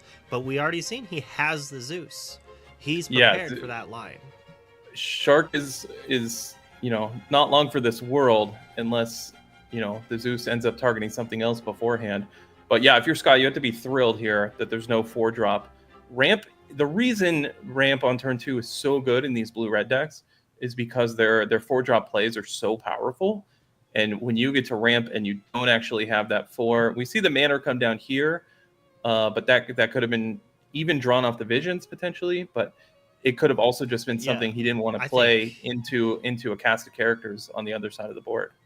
It's interesting. In general, it could have saved him a few lore. I assume Sky ignores it. Then that could maybe keep him the board when he hits a beat prep, he wins. But realistically, I don't want to be playing a Manor on 4 most of the time. No, that's... Yeah, you mentioned the Goof. That would have been good in that spot. Something like Tala is pretty much always good to play when you have the first opportunity with 4 ink. And now we see the play we talked about earlier, Let the Storm Rage on your own character. And not Rapunzel even going to put the damage on it. Yeah. Not Why even bother? Get the dice out, friend. We know what's going to happen. And it looks like Sky's doing so much. But he's at 3 lore. He only has 5 lore in play. That said, if Riley doesn't play How Far I'll Go this turn, it's going to be really rough for him. And there he has it. So we are looking at a Be Prepared next turn. So does Sky have the Pete? Does he have a Pete? Is he playing Bare Necessities? We don't know. There is some counterplay that he could have on this turn. And then, of course, if you're Riley, you know that he has a Long Came Zeus. So you see the Shark hit the Inkwell. But Riley's hand is pretty full right now. And like you said, not applying a ton of lore pressure. So even if he does deploy a Pete here or something that can disrupt a Be Prepared, then you, of course, have to worry about Big Sisu on subsequent turns. Digging for that Pete.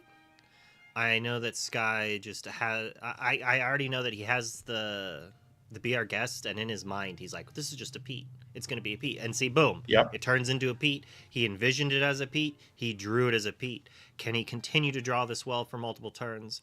Also, that took 1 lore away. So now he's only going up to 7.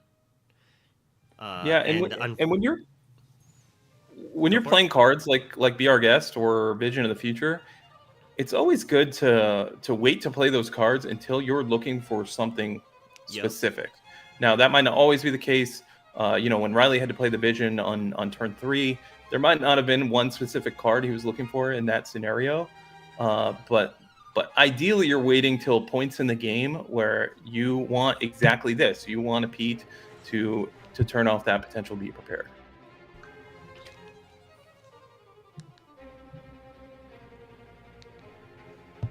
So Sky has 1 ink available. He's thinking. So it's clear that he has a potential 1-drop he can deploy here.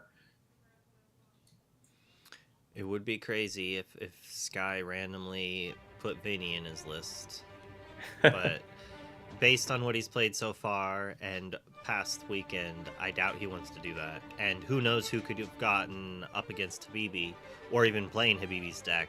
And I think he'd much rather be on the mid-range version, which he thinks is good against traditional, than the aggro thing. Because he basically, his list is traditional minus the Whole New Worlds, basically. So in his mind, he's going to force you to play the Whole New World, and so he's going to try to get you in a spot where you're stuck with him in your hand. But realistically, a lot of it comes down to who's on the play. If you're able to play a singer and then sing removal on their character before they get to do it to you, you're probably going to win that game. Yeah, and if you're Riley here, what's the best you can do? Something like a Maui comes to mind. You know what would be really good on this board that not a lot of people are playing these days is a Scar. I mean, that would just clean things up entirely. Nice peach you have there. Yeah, exactly. But it looks like we're going Tamatoa. The second you see those popsicles go to the bin, it's Tamatoa time. I had to tell my opponent at set champs very quickly. I was just like, you can just exert 2 ink and your carpet bag, and I'll allow the shortcut. You don't have to put the popsicle in your discard, then pay 1, return popsicle to your hand. You can just exert 2 and say, I'm going to draw a card. Yeah, it's funny you mentioned that. I've had to walk through some people on that shortcut on the other side of the board, but it does speed things up quite a bit. Especially in the mirror. Oh, definitely. So we're back to Sky now. It's one of those scenarios. If he could drop something like another Pete, then we're really cooking. But like I said, 6 cards for Riley. Does he have the Sisu? Exactly. But these shark decks generally only play 2 Sisus. That's the standard number. So it's so not always going to have it. Like all right. So Sky basically has had everything so far come up in a way it's needed to. The problem is it appears he doesn't have Pete. I feel if he has Pete, he just slams Pete, sings Zeus, does it. So he doesn't have the Pete, so he's just hoping those 6 cards, not a B prep. I think we all know that it's be prepared time. I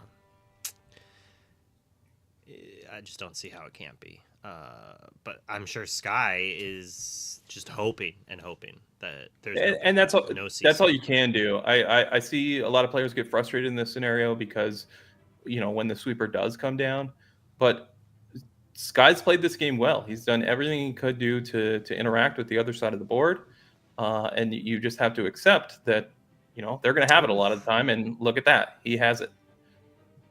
And he might not even have the B prepared. It's hard to say. This way, the Sisu at least the Pete gets to stay around. So there could still be a world that a Zeus takes out the Sisu, we play a 1-drop, and we quest for 1. If Sky is full of removal. The issue is if he plays a couple characters and Riley sinks B prep, then that's real scary. Yeah, the worst case scenario here for Sky would be a sing of a B prep into a mana or 2. But if you're Sky, I always tell players, and I'm paraphrasing here, but you can never really play around the second sweeper, right? If you try and play one character at a time and try and get in chip damage in this scenario, the average card in the blue-red deck is so much more powerful that's a really tough task to get to 20. I normally stop playing around the 3rd or 4th, and they normally have it still. Yeah. But Rhino's a good 2-quester. Yeah, I still think you just quest. You're like, whatever. Yeah, if get in there. You want to challenge my Pete instead of questing for 3, be my guest. All right, so what does Riley have? Both players with the healthy hand, kicking things off at that popsicle we knew about. I keep seeing that little blue circle on his playmat, and I'm like, what is loading? There's nothing there. Does Sky have more Zeuses? I could see the challenge here to prevent character strength, but that seems like a tall order. Yeah, if you're Riley, like I said, your top decks are so much powerful going into the long game. I would be in the market of preventing lore. And it looks like agrees with me. And then he could potentially use those popsicles to try and keep the Sisu safe, and he does. So yeah, I think I would make the same play. But I mean, that Rhino's threatening 2 more lore, 16. It's pretty close. Although, is that 2 lore worth it in the face of a shark taking, like, play Pirate's Life, shark it, get back Pirate's Life? At that point, you're Sure. just like, I wish Yeah, I that had is requested. that is a risk. We'll see if Sky, of course, has a way to interact with this shark. Looks like he does not, unless we're singing. Oh, we do. Okay, there we go. We have the shark answer, but we do not gain the 2 lore that I was counting on. So There's still a lot of cards in Riley's hand, too. So this is definitely... there's a be prepared, and he's going to decide to sing or play it, and I think he should be singing it. Sky knows it's coming. yeah, he's ready. Like You can tell. I mean, all we can see is the man's arms, but you can tell the body language is not thrilled with the way the game has proceeded. And now it opens up to the amount to be able to play a carpet bag or something. Well, a shark. I don't know Okay, how many that's the cards are third left in shark. Riley's hand, but it does seem like a few less. Obviously less than before, 2 less. But he was at 6. And that looks like a 2 or 3. Yeah, it looks like 3 cards left remaining, and with 3 ink remaining at the end of the turn, you pretty much know that those 3 cards aren't something like a vision or a develop that he would want to use and instantly gain some lore. Now, if you're Sky, this is never what you want to be doing, which is dock to no effect other than a 1 lore quester. But we can stem the bleeding with this shark on board thanks to that Pete there.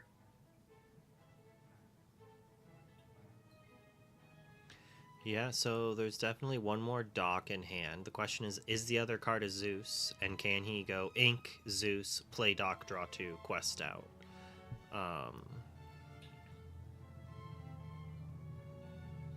And interestingly enough, Riley considered tapping all his ink there and then backtracked into this Tala. So all things considered, when a Pete is played and you can utilize all or most of your ink, you have to be thrilled when you're on the shark side of things.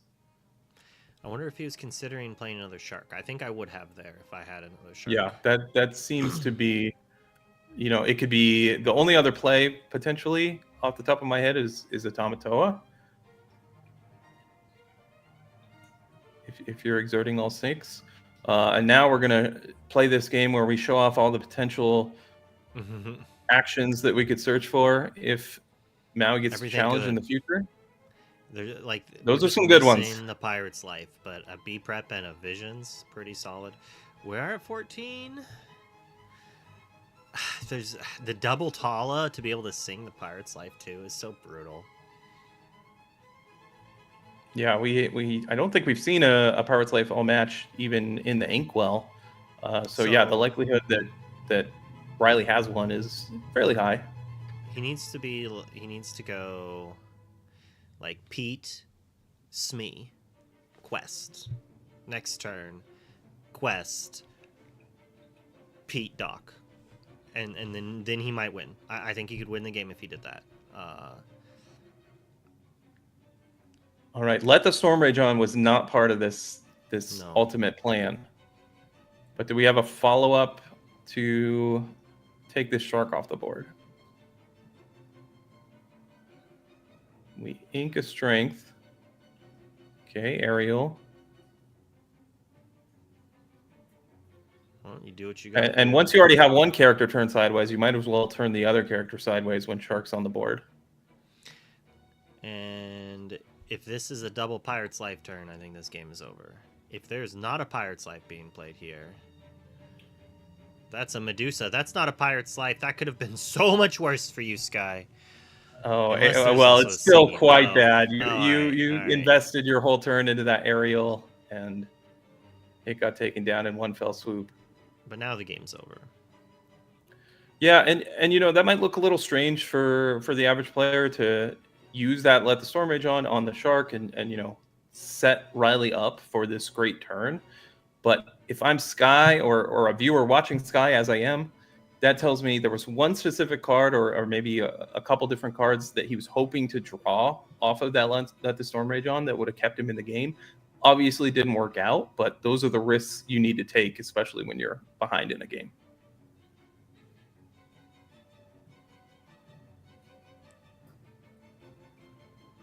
So Ariel, looking for something. Can we deal with this shark?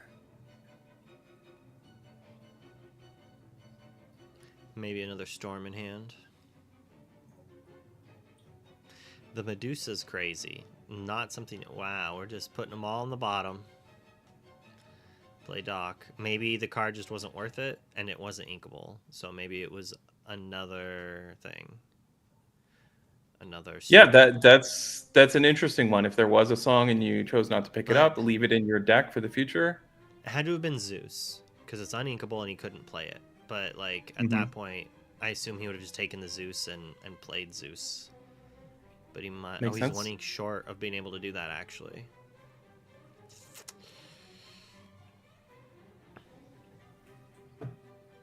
So Riley firmly in control here. And even though he's only at 4 lore, that number's going to go up quite quickly. He plays a Brawl here, which not every Shark deck is playing these days, but you could tell Riley has mixed it up a little. He has the Medusa, he has the Brawl, so no characters are safe. Habibi in chat claiming they predicted the match order and everything they would play. Humorously, I know that the Villain Club switched up their order very last second, so that's pretty unfortunate that it lined up in the way it did. Yeah, that's the metagame beyond the metagame.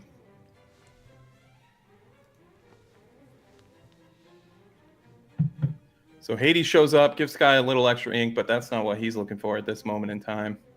At this point, it's over.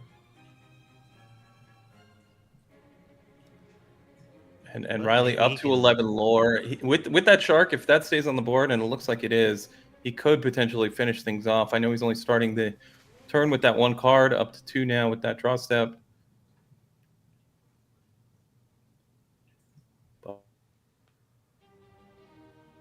But it's not too difficult for 3, 4, 5, 6, 7, 8. So if he has 1 more action, the game is over.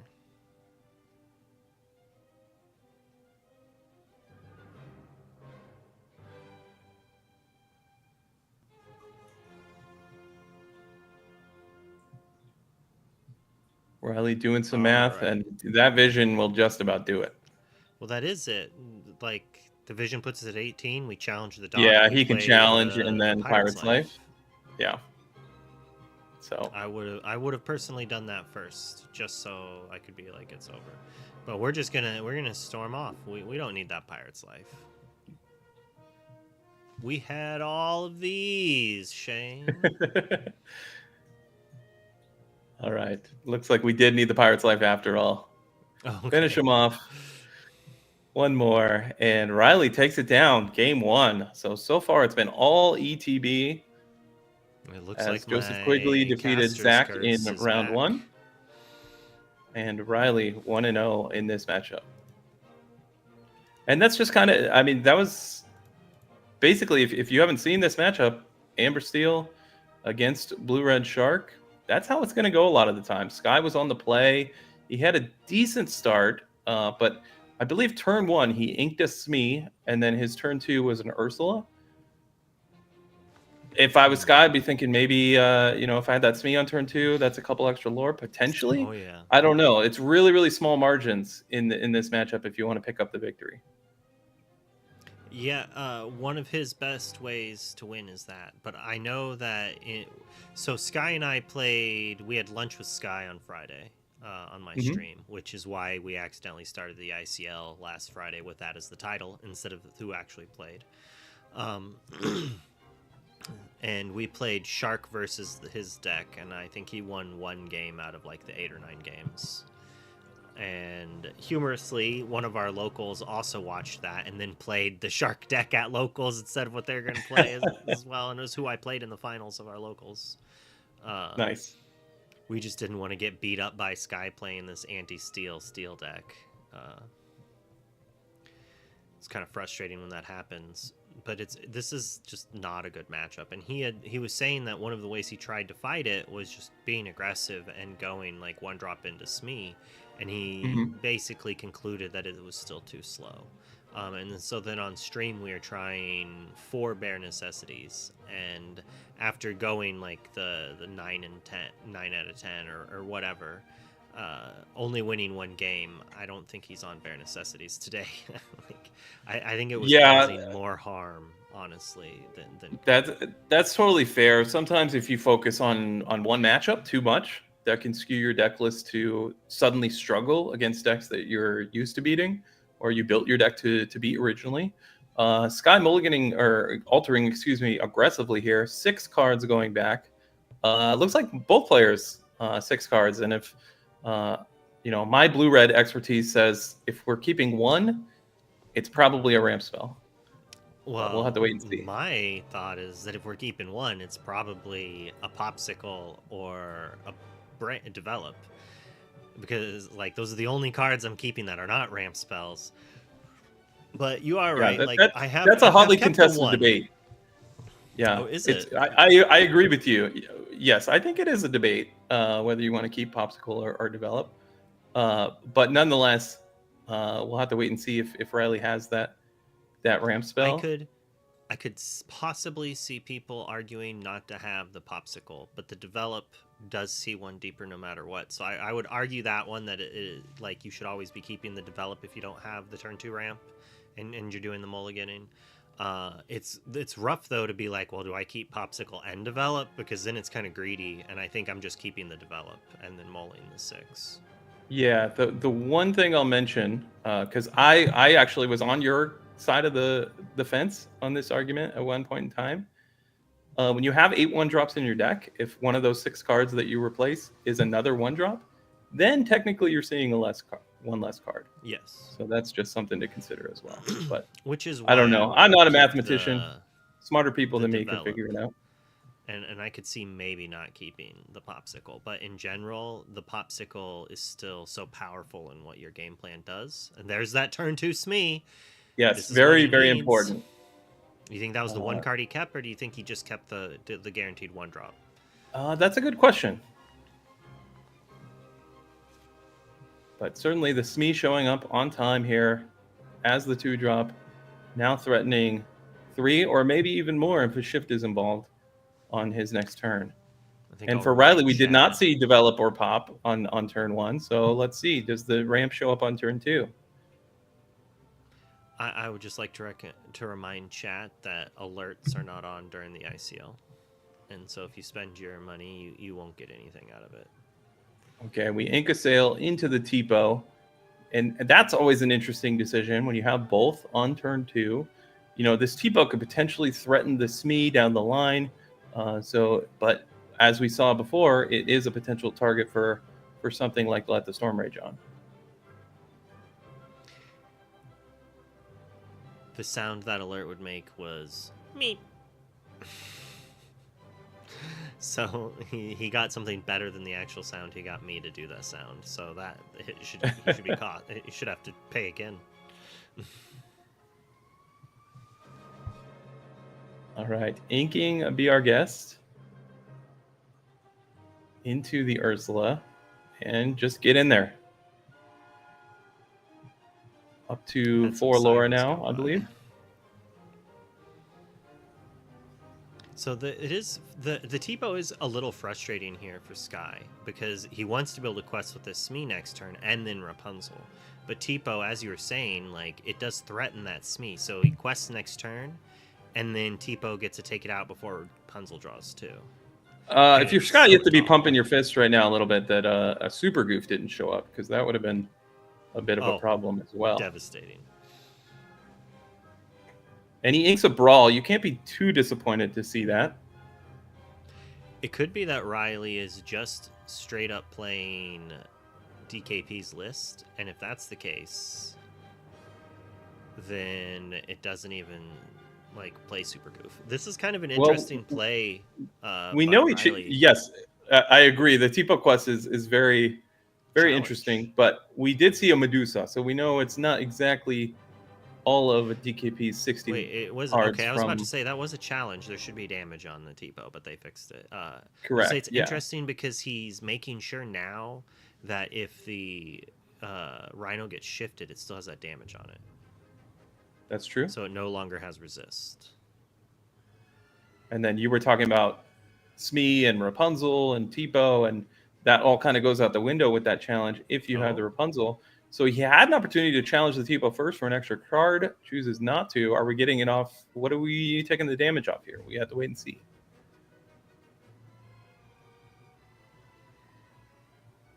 Ooh. Okay, so this is gamesmanship at its best, I think. The Tipo recognizing, hey, Singing Zeus on Zeus or Strength on the Tala, so we get that extra quest. Have another Rapunzel for the Smee? Like, no removal, just questing. yeah, really interesting stuff here. So what Well. challenged the Tipo? The Rhino did after the heal. Okay, so it should Oh, yeah. it should there have a damage on it, be- right? Okay, yeah, I think they're getting that now. The judges are listening to us. They're like, we can't let them stop us. We'll get it before them. They're psychic. They're fantastic judging staff. We haven't mentioned recently how amazing they are, so, let's just give them a shout out here.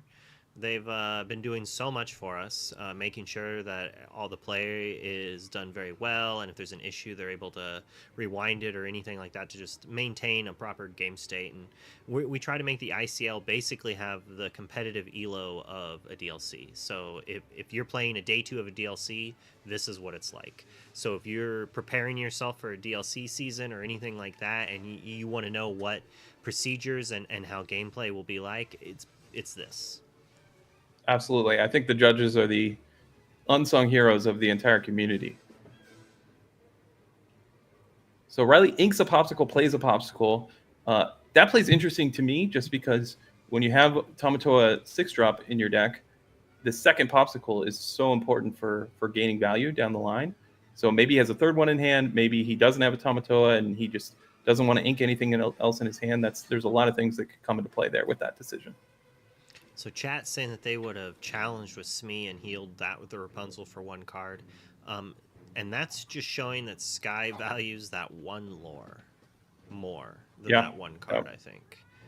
Totally. And that 1 lore we've could got be the difference. We got another Rapunzel, so it doesn't matter. It could We had also backup. be the thought. All right, so every lore is important. But next turn is B prep turn, and we don't have a Pete. yeah, no Pete this time, but we have a lot more pressure this game compared to the previous game. And if he has to be prepared, presumably we're going to have plenty of cards to refill here after those couple of Rapunzels. I assume he's going to play Pete or the Beast after that. Oh, Did I not say Scar would have been perfect last game? it's a little less good right here, but it's still good. It's only going to It's take still 3 quite damage. good. Still quite good for sure. Okay, we have a popsicle on board. Do we heal it? We do. So that Scar's pretty insulated for anything outside of a Zeus.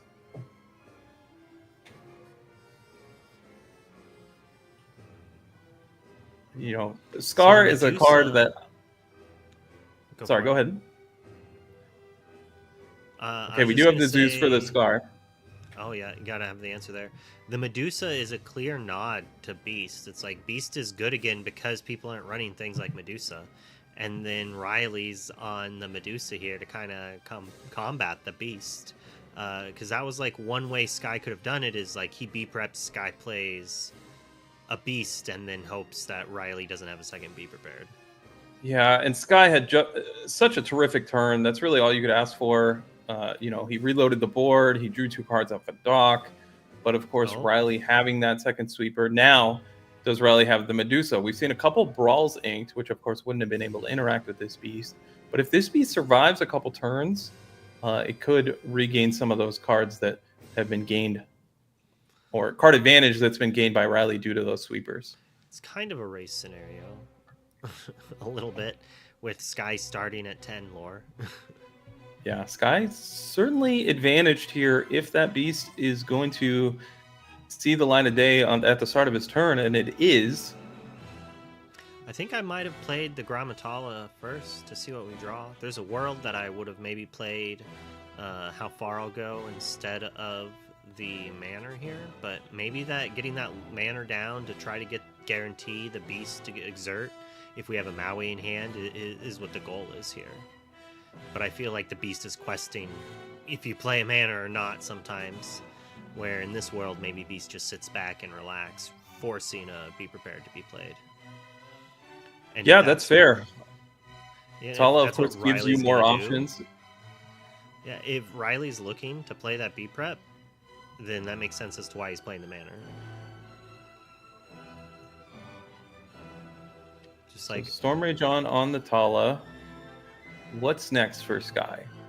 Are we trying to put more lore pressure on the board? What is this Beast gonna do? Lots of questions to be answered. people really hate Storm, but there's like it has its downsides. Like right here, do you think Sky wanted to pay 3 to draw a card? Absolutely not. It's not where he wanted to be.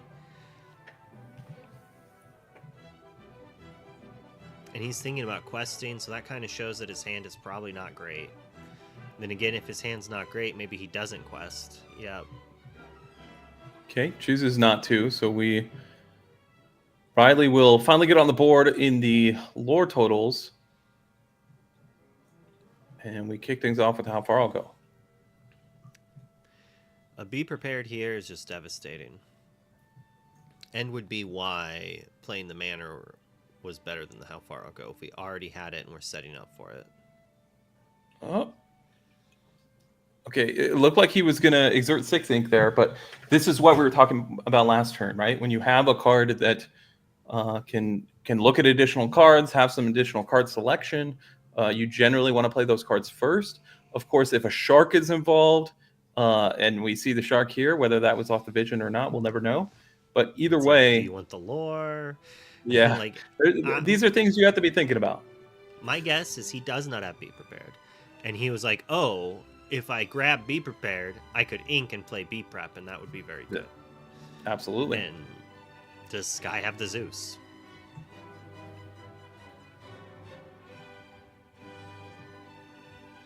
Another storm. So that Tall is finally off the board, but it took a lot of work to get that job done. If we have the Zeus, we can quest. That is best possible here. And he's And hiding it's a it. Is it Zeus. Zeus? It is. All right. Question is, do you quest into Super Goof, into Maui? I think you do. I think you just have to. I feel not having. Yeah, he's instantly. Yeah. It's like You you're can't only play gonna around win the everything. game one way. Yeah.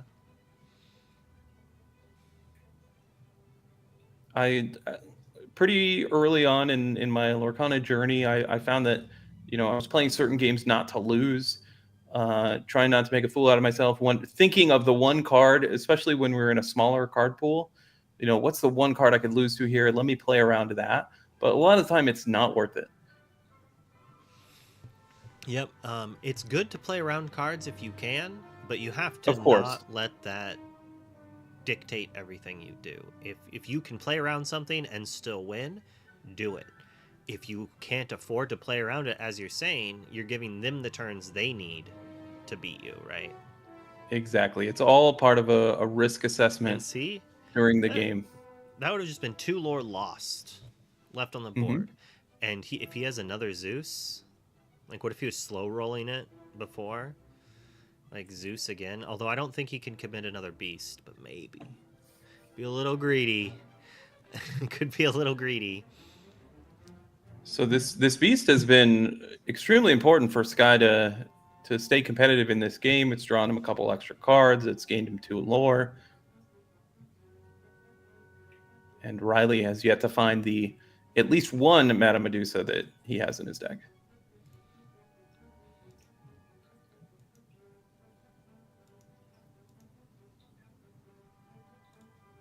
And if you're Sky right now, you have 5 or 6 cards in your hand. You're weighing all your options.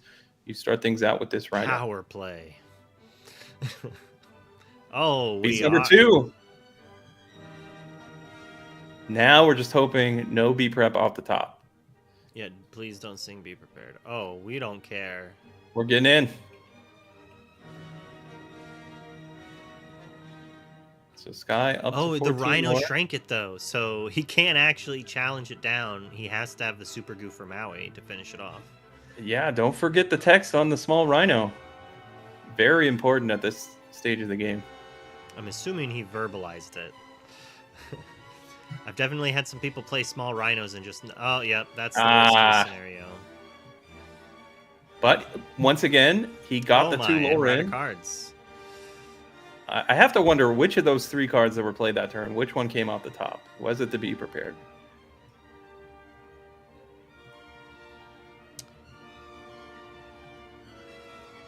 I'm assuming there's another beast and something. So now you're in a race scenario where you need to unload and try and beat these manners. All right, so that's 4 to 18. So if he quests and then plays Pete. If you're Sky, you don't love how far I'll go off the top. And that's the power of this Shark deck is if you get to untap or, ready all your ink with Shark in play, you can take a lot of actions on your turn. But with 4 ink remaining, that last card does not get deployed. Could you imagine Pete Doc here? There's Doc, oh my goodness. Doc. He just needs the beat. He just needs a What beat. do we got? Or he passes and says, have it, right? Because he's Yeah, got 1, he has 2, 7 3, lore on the 4, board. 5, 6, 7. He just needs no removal at all. I think at this point you have to just play everything out of your hand. Because you're not going to win if he draws. Yeah, we know he has Brawl in his deck. We know he has Medusa, so maybe you want to commit one more character to try and protect yourself. Maybe he's thinking about singing Zeus or inking the card and hardcasting it. But at this point, I think it's ink the card and hardcast it and quest out to try to get out of.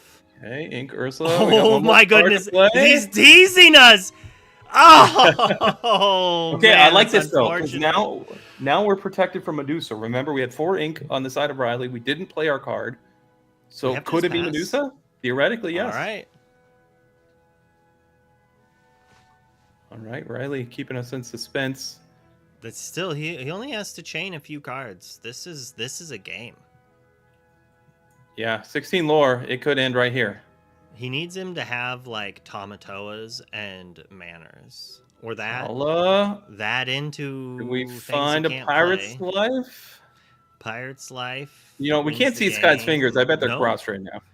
Pirate's Life doesn't win the game, does it? Because he can't take out enough. Because he's got 1, 2, 3, 4, 5, 6, 7, 8, 9 in play. He has to Pirate's Life twice. And can we just win the game? We're at 16, right? If he had, he'd have to Pirate's Life and play something else. Oh my goodness! Pirate's Life Quest with Shark. Oh, end Quest. Yep, that's right. I don't know why I was thinking it was unless. I think this game is okay. Sky's. I think Sky's taking it down. He needed to chain the right spells. Tamatoa was not what Riley was looking for in that specific scenario. He needed actions. And any top decks to take that down. Going to game 3. But the question is, you were lucky enough to barely steal that game on the play. Are you going to be able to do it again on the draw? Is your luck that good? He had no turn 3 with 4 ink play. Yeah, and if we go all the way back to the early turns of that game, we talked about, the Rapunzel on the Smee and the Rhino, and what's more important, 1 lore or 1 card. It's really hard to say based on how the game turned out. But I don't blame Sky for valuing that extra lore because that very easily could have been the difference. If he sung that how far, he would have gotten there. Do we know if Riley had more actions? We don't know that, do we? Yeah, I don't know. I don't know what the other card was that he played. It might have been. Yeah, Riley's been keeping his hand close to the vest. If he had sung it, he could have maybe played the Tamatoa if he had drawn a Tamatoa on that turn. So then he would have had the 2 extra lore. True, And couple the extra ability ink. to draw 1 extra card as well from questing and putting the popsicle into play directly. Yeah, So that could have the been shark. Anytime anyone asks me about the shark deck and how to play it, I don't my know. I do general what feels right. my general response is the early turns are very simple, right? Your early turn strategy, usually involves a ramp spell, ideally something like a super group or a Tala, whether you're on the play, you're on the draw. But once you get JDZ's past watching right now. that initial, the Uncrusty in hand. oh, you're ready. Perfect. Once you get past turn 4 or 5 with the shark deck, once a shark gets involved itself, your decision tree is enormous. So those decisions can win or lose a game for sure. All right, so we'll try to inhale this Uncrusty, and let's see if I can eat it faster than Sky stays in the game. I believe in you. I think Sky's gonna hang in there a little bit. I just ate dinner like half an hour ago. I'm not wanting to take this Uncrusty down right now. All right. I believe Riley sent all 7. The package. The whole 7. No turn 2 ramp. Yeah, we're looking for that ramp. Sky, I believe, kept 2 cards, so maybe he has 1 drop into 2 drop. We'll have to wait and see. Does that Smee show up on turn 2?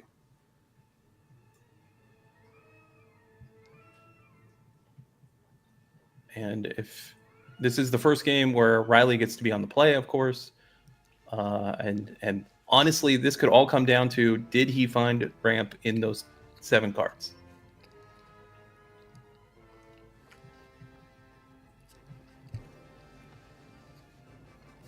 Sky with the 1 drop, that Rhino. And Riley, here's the moment of truth. Oh, if you ink Tipo, you got it. Yep. Sail on the board. So he found 2 ramp spells in that top 7, or maybe he drew 1 off the top. Either way. Yep. Sail comes through right on time. I wasn't able to eat the Uncrusty faster than he got to turn 2 to stop the turn 2 ramp.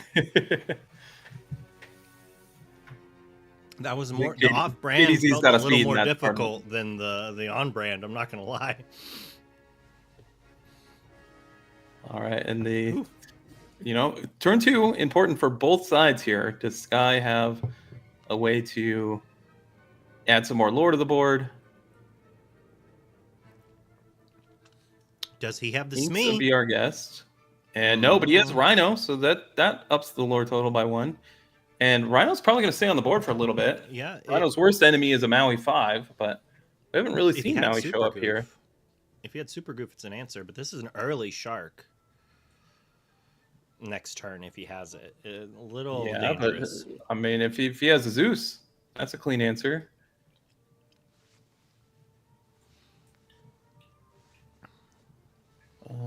Scar can't come down just yet. Floodborn Rhino protected from Madame Medusa, notably. I haven't seen that interaction or, much Medusa at all lately, unless there's some Sapphire Coils involved, but not this time. I mean, I feel like months ago on the ICL, we were talking about how no one's running Medusa, where are the beasts at? And then Sky's like, hold my bee, be our guest. Here's the beast. Like, let's go. Well, that wasn't the best turn for Sky, using all 3 of your ink to essentially draw a card. Yeah. But if you're Riley, you did not have a 6-drop here. We've seen a couple Tamatoas inked, probably because he didn't have the popsicles yet. Sometimes, at least when I'm playing this deck, if I don't have the popsicles, well, those Tamatoas aren't doing much good. Now we see a Maui 5 inked. So does that mean he has another one to answer this Rhino? It makes me think there's a Be Prepared coming. There could be that. But at this point, this is a rough opening for Sky. Yeah, that turn 3 is turns 1 and 2 just fine. Turn 3 we wanted to hopefully add to the board a little more. And that's one of the big things about Sky's list is he's not running Piglet, he's not running Lady, he's not running Daisy, so he doesn't have this like aggressive turn 3. Like had Sky opened this game on Daisy, Smee, Lady Piglet, or some assortment of that, it could be pretty rough for Riley. Although it does look like Riley could just play Sisu and answer that cleanly. So who knows? Maybe a little bit slower with some more card advantage is the way, but it's kind of hard to out Pizza the Hut here when they're B prepping every turn. Yeah, and if you're Riley, you're not even, depending on what Sky does this turn, you're not even super incentivized to deploy a sweeper if you had one, just against this lonesome Rhino. But we've seen 2 How Far All Goes resolved. That means that Riley kind of has had the pick of the litter of what is in his hand currently.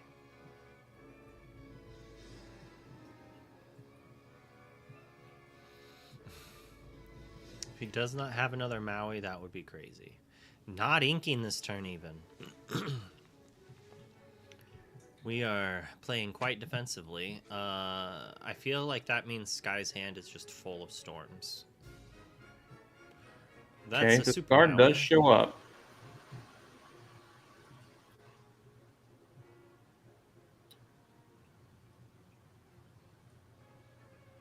Okay, and we wisely use the popsicle if the hand is a storm or Storms two. galore.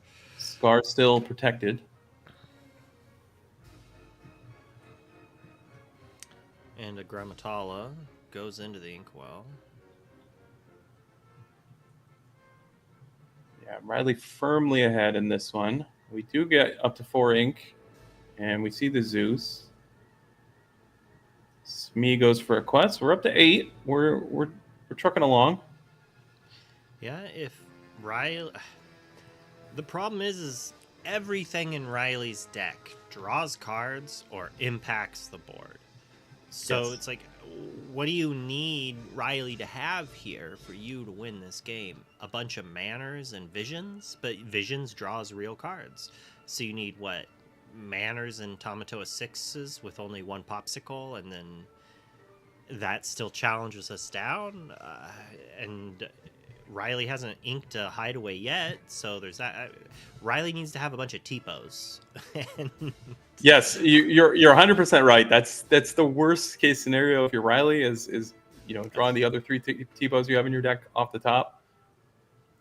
But Hades shows up. I mean, Sky might need that ink, honestly, given how this game's played out. That other ink, that other turn. He's like, I'll help you out. This way you're not questing, and you have ink to do things. I'm a nice guy. That's Riley there. Hades has been an interesting card throughout the history of Lorcana. There's been times where it's heavily played, times where it's not played at all. But it's definitely a big key piece of the current blue-red shell in a lot of cases.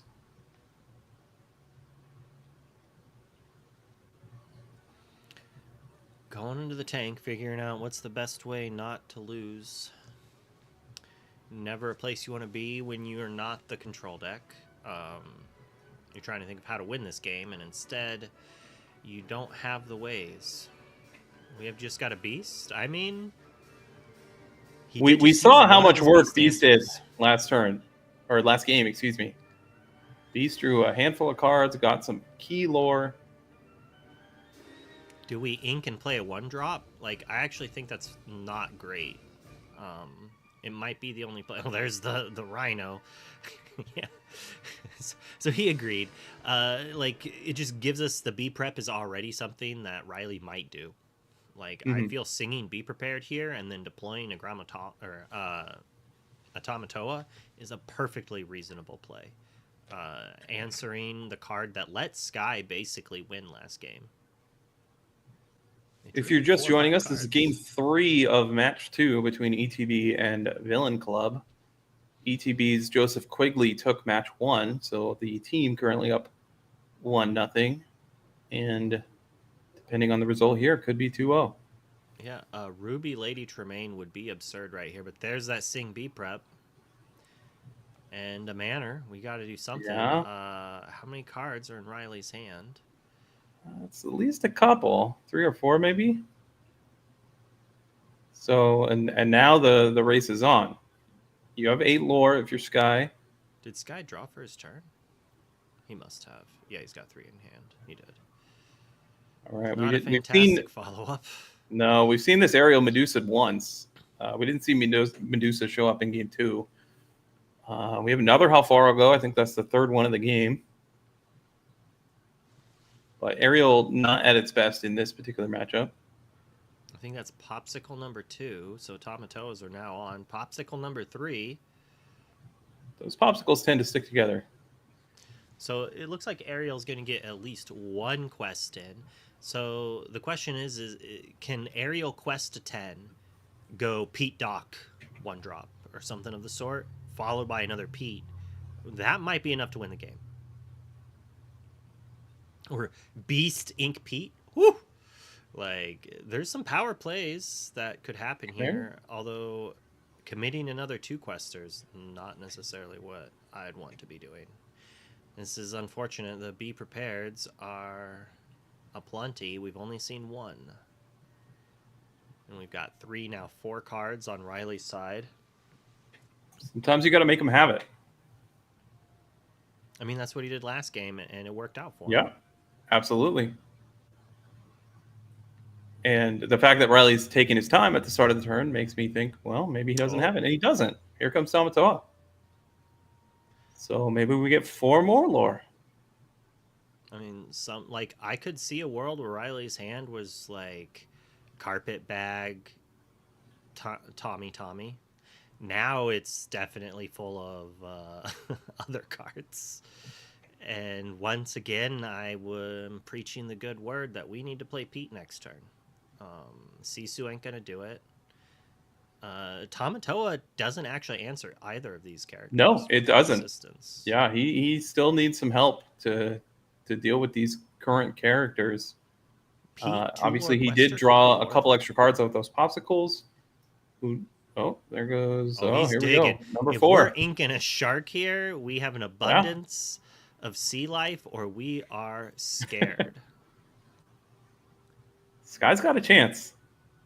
It's crazy. I would not have expected it based on how this game started out.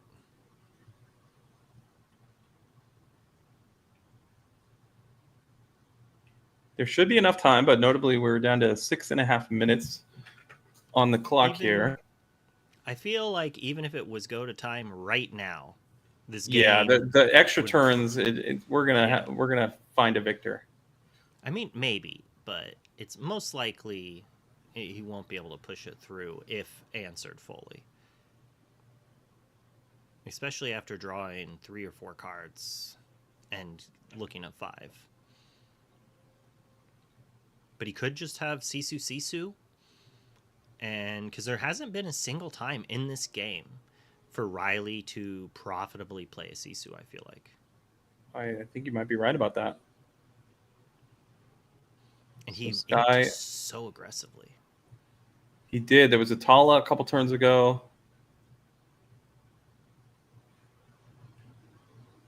I'm curious if Riley has other items in his deck other than Popsicle. You mentioned Carpet Bag. We haven't seen that show up so far. Okay, Zeus down the Tamatoa. We sadly don't have Pete. That's what it looks like to me. Time for a quest. You have to go to 14. Yeah. Okay, we did not add any more lore on the board, so we still don't have Lorthel for the following turn. Yeah, he has to assume that there's Be Prepared. I guess Riley could have multiple Pirates' Lives. Okay, Maui's going to take out the Rhino. Heal him up. That's the interesting thing about, ever since Tamatoa, once Hiram was banned, alongside with the fact that Tamatoa 6 started showing up in all these decks, there's really no reason to keep those popsicles on the board. You want to use them aggressively when appropriate. Oh, yeah.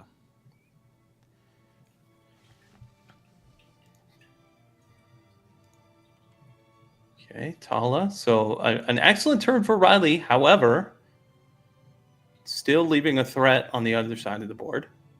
I mean, he could still quest Zeus shoot, and that answers his board and puts him at 16.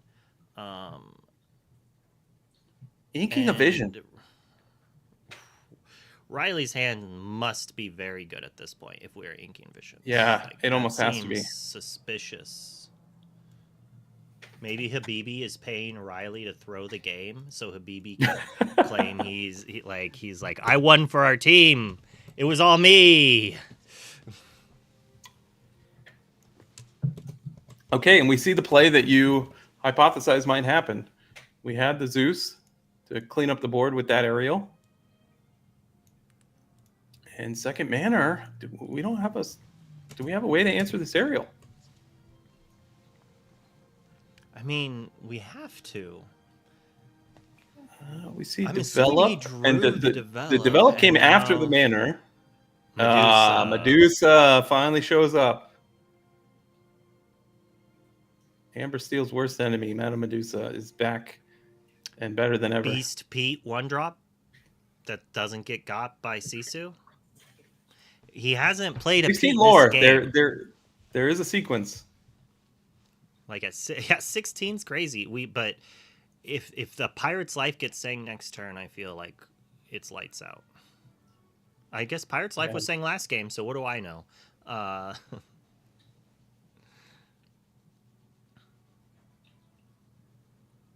Pete, Smee, Doc, some combination of those cards.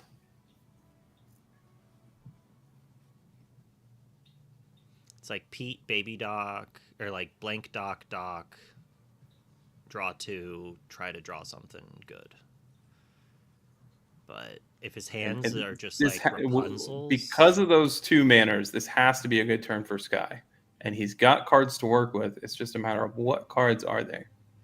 Yeah, even if they go to time now, there's no world, I feel, that the double manners isn't like able to gain enough lore before then. Okay, we got 4 lore. That's what we need. But we got 3 cards on the other side for Riley. He has to have the Be Prepared, I feel. If you ink that Visions, you have the Be Prepared.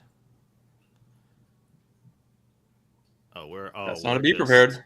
But are we... I don't think we can win this turn, can we? We'll see.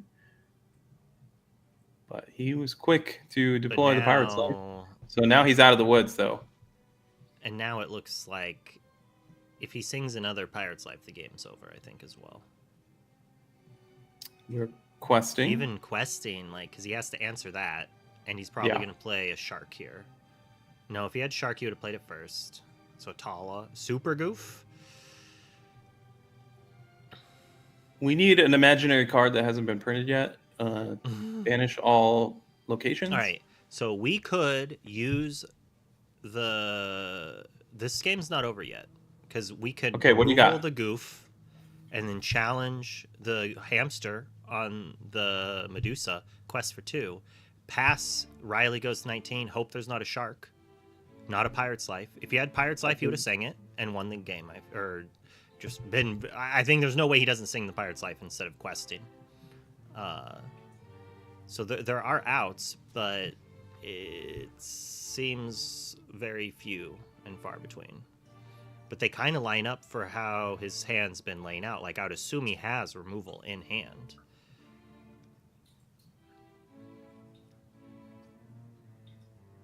Yeah, I think you pieced it together. There is a way out of this. But are the cards cooperating for Sky? And I don't think so, based on his body language. But maybe it's a difficult thing.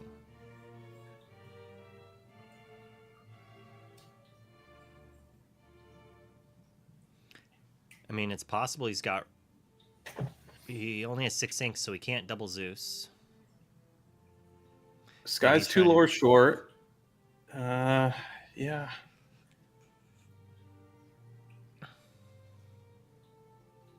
Okay, I got an out for you with 3 cards. We could go Sleepy's Flute, the Argus. Bring it back! Bring it back! Don't bring it back. Bring back Lantern. Maybe I bet he's thinking of whether or not he plays something before he docks.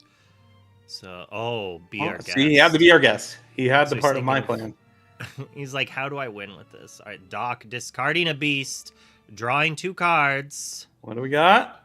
There is an aerial. Ariel. So if that hit a strength, if it hit a strength and that was inkable, Dang. he just needed to hit a strength there, and he had it. He had a chance to do it had he hit there. All right, Right, so- ETB. Credit to them, 2-0 so Second far finalist. Second in this finalist. matchup. ETB. They are going through. All right, we'll jump over to Discord. Congratulations to them. I think it's a little more mid.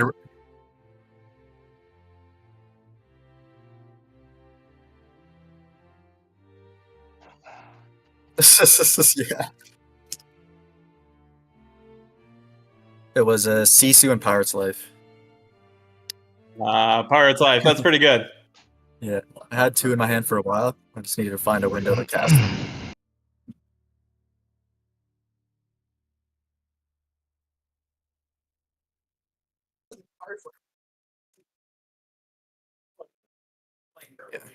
Yeah. The idea was to play. If the Goof or Medusa survived, I won either way in 1 manner. So just like with the math on saving the Pirate's Life in hand and questing with the Medusa. Yeah, there was sequences on both sides towards the end of the game that we were trying to hypothesize what exactly happened for each player to become victorious. Riley, there was a turn there late in the game where you inked a vision. Did you just feel like you had everything? Just the math. If he presented enough threats, I could double hardcast Pirate's Life if I needed to. So that put me up to Makes sense. 11. And then on the next turn, I go up to 12 if I needed to. It was just an emergency situation, but I didn't have to. Yes, I believe so. It's just a So one thing that showed up in your deck list that we haven't been seeing a lot lately is Madame Medusa. Was that just kind of what your hypothesis, what the other team was playing, what you might be up against, that made it to the deck, or what's your thoughts on Medusa metagame? Yeah, so we were thinking about adding the Medusa just because there's a lot of 3 or less things in the meta right now. So there's just a 1 of in the deck, and then we trimmed 1 Sisu. So there's only 1 Sisu in the deck because a lot of people are getting very good at playing around Sisu, which Sky showed there. I had my Sisu in the hand for a very long time, where he played the Rhino and Ariel. He was playing very well around it. So the Medusa is kind of just a safety. But there you saw it on the Ariel, and it, I would say, sealed the deal. Almost both games. So. Definitely. And then another character that we haven't been seeing show up too much lately was Scar. And that's a big counter to Pete when they're trying to protect themselves from being prepared. Yeah, that's correct. That's the idea. It's in there. It's kind of all these threats that you can't play around everything. So it really makes your opponent have to think about, I guess, everything. And you can't play around everything. So that was mostly Habibi's idea. The Scar, he's a big Scar stan. So I can give him credit for that one. Let's send it over to Sky. Sky, I know this is a bad matchup for you. Luke, take it away.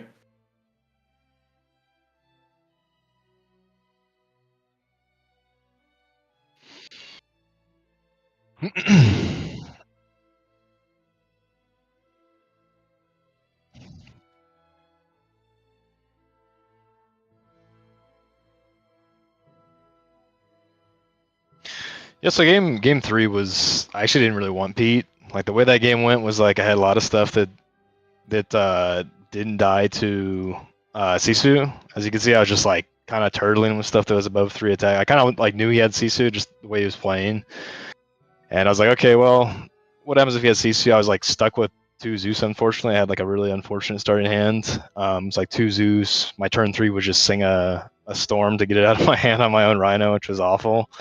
But yeah, I would have taken a Pete that turn, so I could have played something that probably would have got me the 2 lore that I would have needed to be at 20. But the real thing that I was hoping he didn't hit was the Medusa. So he showed Medusa, and I was like, I didn't know if he played 1 or 2. I really needed him to miss on that, and he got it at the end for my Ariel, and that was just a little bit little bit too good. It puts on a lore. It takes out my aerial. If I had one more quest with it, I would have been able to probably at least force him to have a B prep, and he had a pretty small hand size. So the Medusa got me, but it is what it is. It's a bad matchup anyways, so I'll take getting close.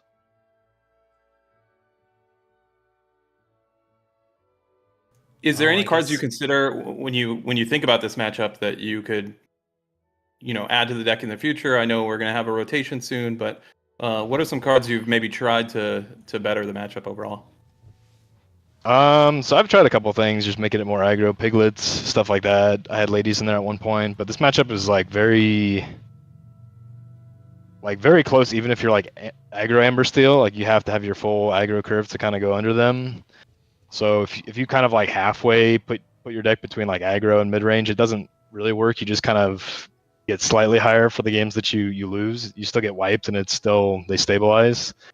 So I think if you're expecting a lot of red blue, I would just go with aggro. I wouldn't even necessarily try to tech for this matchup. The card that like improves it the most is like Beast. I think like kind of that last game showed that they don't play Dragonfire. They don't play, or most versions don't play anything that can kill Beast other than B prep. So sometimes if you just stick a Beast after the first wipe, they have to like play a second B prep, and then if you like kind of catered your hand to have a bunch of cards afterwards, you can just kind of vomit afterwards and just hope they don't have the third one. Yeah, we saw the Beast do a lot of work in that second game that you were able to take down. Riley, how are you feeling overall? ETB 2-0. You're going to the finals. Yeah, I mean, it feels really good to have the winning game into the finals. It's a great feeling to have, and I'm super excited for our next set of games. And shout out to Sky for playing really well. He got really close, considering the matchup for him. So yeah, I'm feeling good. He got a little bit of practice after having to play against it like 1,000 times the last few days. Yeah. Yeah, well, if you're going to set champs in the near future with either of these decks, this is a matchup you'll be expected to face most likely. So regardless of what your deck choice is, it's good to get in those reps. Well, Sky, do you have any shout outs you want to give before we cut back? Shout out to the Villain Club. We tried our best. Good season, boys. We'll get them next time, except Bivens. You'll be able to challenge him. You'll be able to take it out against him next season. Sure. He was dragging us down anyways. I don't even think he won a match, so it's fine. Yeah, now Southside is stuck with him, right?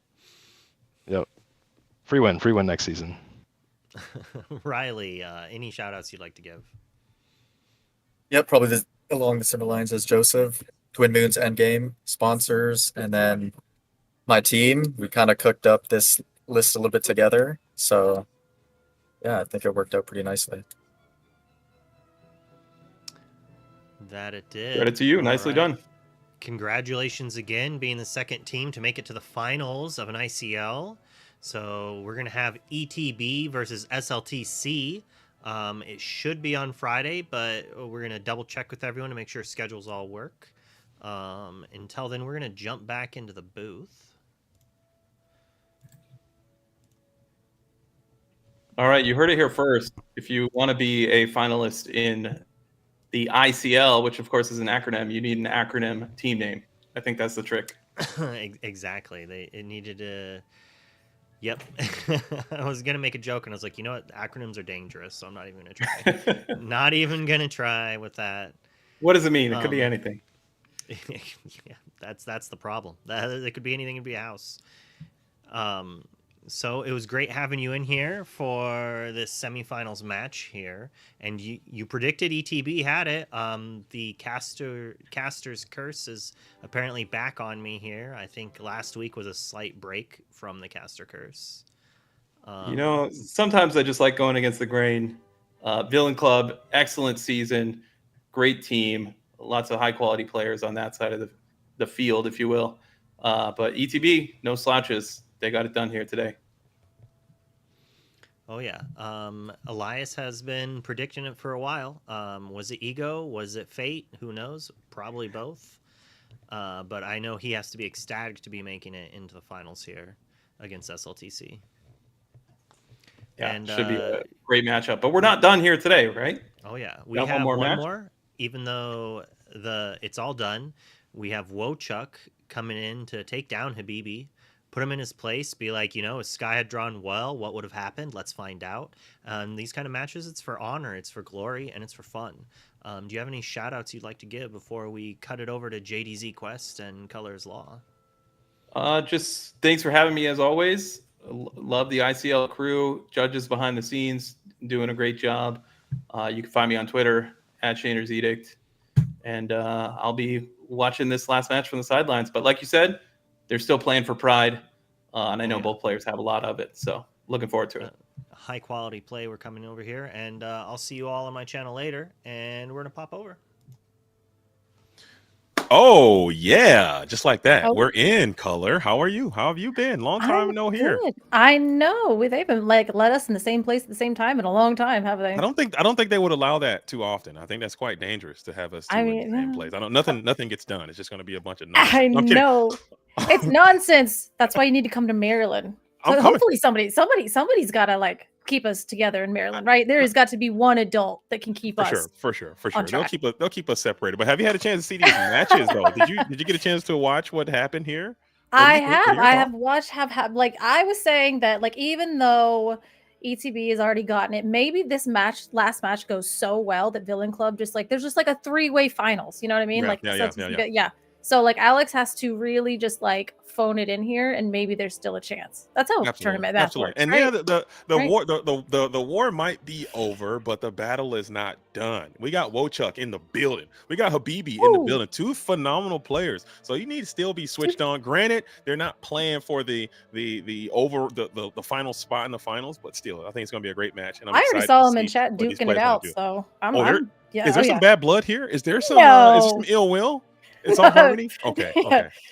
I mean, I have no idea. Anytime I read something from Wochuk, I am absolutely terrified of them. So I feel like they're he's the nicest person in the world, and until you meet him online. And the same with Habibi. So this is kind of a weird matchup for me. It. I'm I like it. The match of the. I don't want to say troll because that's not. I don't think that's the accurate term of what. I think just online. They have very powerful online presences, and they are playing against each other. Everyone knows Habibi probably playing a little bit of that Steel Song. Wochuk can play a little bit of Steel Song himself, so maybe we got a Steel Song mirror on either side, have we not? So yeah, I think it might be banned. It might be done. No, we saw. Sky just plays Steel Song, so Wochuk might be on that Amethyst Steel. I know it's another deck they keep in their back pocket, as a BB is going to be reserved to the Steel Song, as he's going to be on the draw.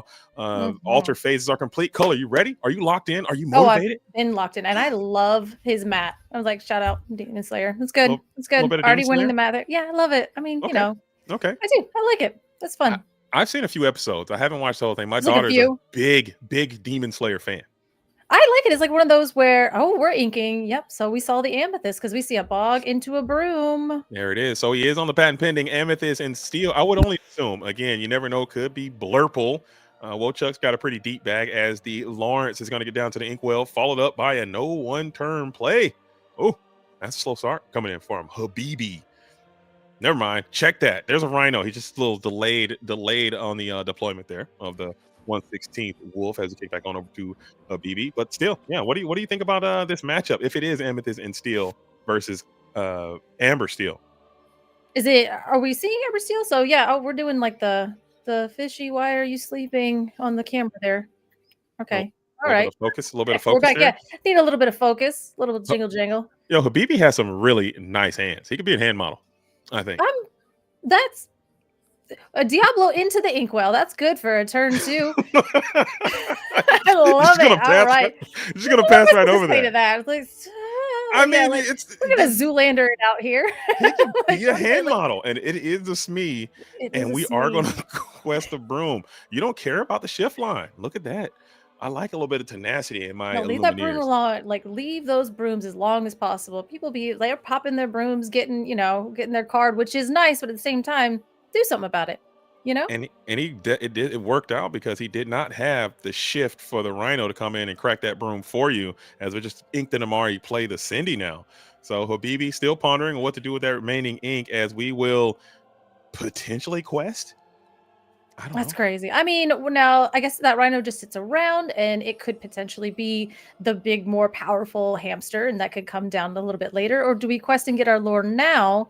Because with Steel on the other side, he's not long for this world. He's just a For little sure. guy. I Just gotta a little gamble. guy. I'm a gambling man. That next card on top of my deck is for sure going It's to be that Rhino. power hamster. It's Absolutely, yeah. going to be the power hamster. Boom. And as soon as I exert and get this 1/16 Wolf Banish, I will regret that situation for the remainder of the day. So I think that's what Habibi's going to do, electing to leave that character up and active. Probably about to pass back on over to Wochuk now, who needs to make something happen. We got another Diablo going down to the Inkwell. It's a good place for him at this point. You know, we don't really want to see too many birds in this deck, but we are going to just hard cast a strength and get rid of that Cindy, because that is a terrifying card. Yeah, for sure. And Wochuk showing no care for this shifted Rhino. He's like, if you got it, you didn't have it before, you got to top deck it, and I don't think you're good enough to do that. So we're just going to leave that 116 Wolf up and active, and then get another quest in with our broom, just piling on the lore. I like that play from Wochuk. Yeah, I definitely we're gonna see what happens. I mean, that Rhino, sometimes it sits there and it's just like this little, he's just 1/16th wolf, and then sometimes he becomes a whole problem. But other Yeah. times he's just kind of like hanging out in the face of a Smee and a broom, and we're still turning our broom sideways, saying this is a spell book, not a broom. Absolutely. Pete? And if he can land that power hamster, the shifted Rhino, that actually does really well in the steel. I mean, as you know, It is. resist versus steel is always going to be really a cumbersome thing to deal with, and it's not a lot of outs that you have for it. So you're just hoping that they don't stick it, and he's not sticking, and you haven't been punished just yet. So we're slammed to Pete. No action this turn, and Smee's going to continue to quest. You're going to quest a broom again. You probably got to crack this broom this time for sure. Maybe in the face of that Pete, we might want to, because we're getting a little bit lower on resources, but it doesn't matter because we'll play a rabbit to replenish those resources. And now, yes, very good. So now we just got 2 cards, and that's kind of like what I was talking about. Is sometimes people, you know, you pop the broom, but you really have to like envision the situation where, like, is this the best idea? Is the lore or the card worth it? And now sometimes it pays off to where you get the lore and the card, and you're just living the best life ever. Absolutely. And then we do see an aerial come down, which now we can start singing. Absolutely. If she does her job, which she has been known to not do. And she does does a job.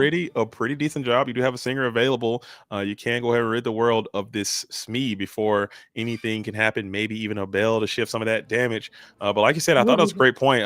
It demonstrated a high level skill play coming in from Wochuk, getting at least 3 to 4 lore out of that broom, or 3 lore out of that broom that a normal player probably never would have gotten. And that could be the difference maker getting into the later stages of the game, as we'll go ahead and storm onto the Smee. Get him out of here, leaving that rabbit alone and active. Rabbit can sing Zeus quite well if there's no other Pete, as Pete goes down to the Inkwell. Oh, so we're saying we don't even mind about anything else. You're already singing most of your songs. We've seen them. I don't care for later, so that doesn't really bother you there. And you're hanging out with your lone rabbit on board. But as you know, this deck can definitely start bouncing rabbits. For sure. We'll get a bounce. We can. A quest and a bounce could be timely, even if it's a fox. Fox can engage with the Pete if rabbit. you wanted to. I like this. Yeah, I hear some youth in the background though. Is everything all right? If you need to handle your motherly duties while being a broadcaster simultaneously, Color. We're doing both. Knock it out. I love it. That's what I said earlier. I was like, we're doing good. It's just, she's hanging out, she's doing her thing, and then deciding when she wants to come and see whether this game is going well or not. Absolutely. Shout out to the kids, and also shout out to all the parents out there. Parent Illumineers, getting it done. As Ariel is going to stand alone and unafraid, as we will. I forget what happened. Zeus the Pete. Oh yeah, Zeus the Pete. Get rid of that. No, we Zeus the Pete. Zeus to Pete. Yeah, Wochuk is built a little bit different, just trying to keep these rabbits around for a little bit of time. You did kind of play into a potential Rapunzel, but at the same time, it doesn't matter as you're going to go for another aerial. And let's see if she can get another song off, and she will. She's in the doing form of so Trent. well tonight. She must have really decided that locking it in is going to be what she's going to do, because I have seen her whiff more times than a Scrooge. And we haven't seen one miss all night. No. They all hit every single one. I know. Look at them. Look at them doing their jobs. You say you did all that work, and you do not get to keep both of your rabbits. You will keep one rabbit, and I will have 2 aerials and a Smee. Nice, and that is a good use of an aerial, clearing those rabbits as early and often as possible. I can't really see the contents of Wochuk's hand. We do have another rabbit available to, I think, requesting. He's about to get bounced. This dude's going back to the hand for sure. Oh yeah, he has. As soon as as fast as he went to the side, it was like, we already know he's going on a trip. He's going back to the hand. He's going to give us some cards, and depending on how much ink we have later, we'll see him again. He'll be back. But we are going to ink a crab. Oh wow, that's interesting. And the fox will be able to challenge and banish this mermaid Ariel Spectacular Singer going down to the discard, probably And, here quite soon. A rose for some lore, which is also notably a 3/3, which can also really tell you this flower can take down a mermaid. Absolutely.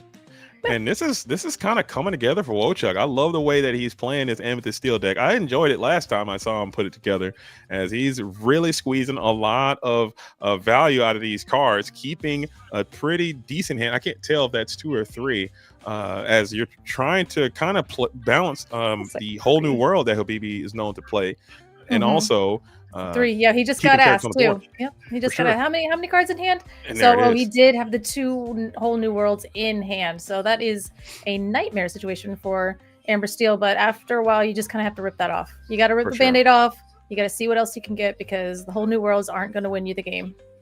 And even Wochuk didn't get punished too bad by having like a nice huge hand. You only lost really 1 card in that exchange, and the aerial is exerted.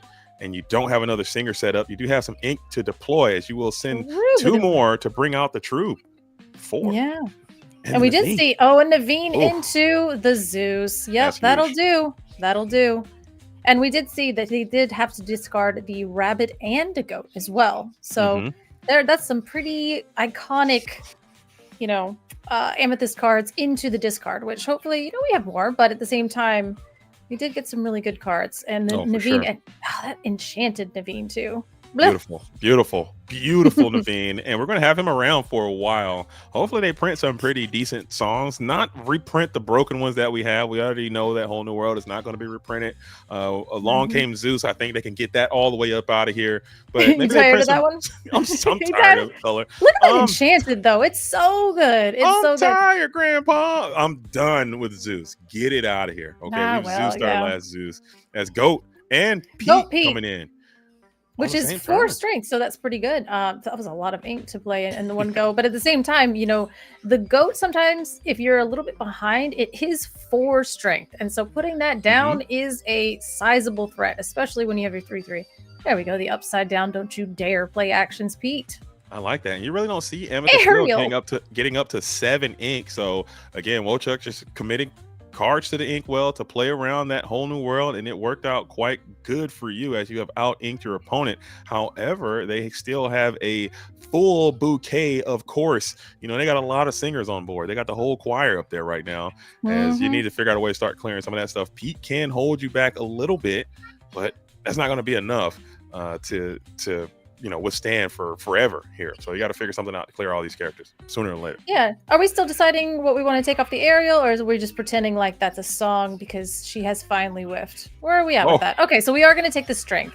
I don't know why I'm rooting against Ariel tonight. It's because she never does this for me, and I'm getting angry. I'm like, girl, I see you over there with Habibi. That is messed up. That is you could never do this for me. And that's one of those super annoying feelings too when those aerials start missing. I'm like, you got one job, dude.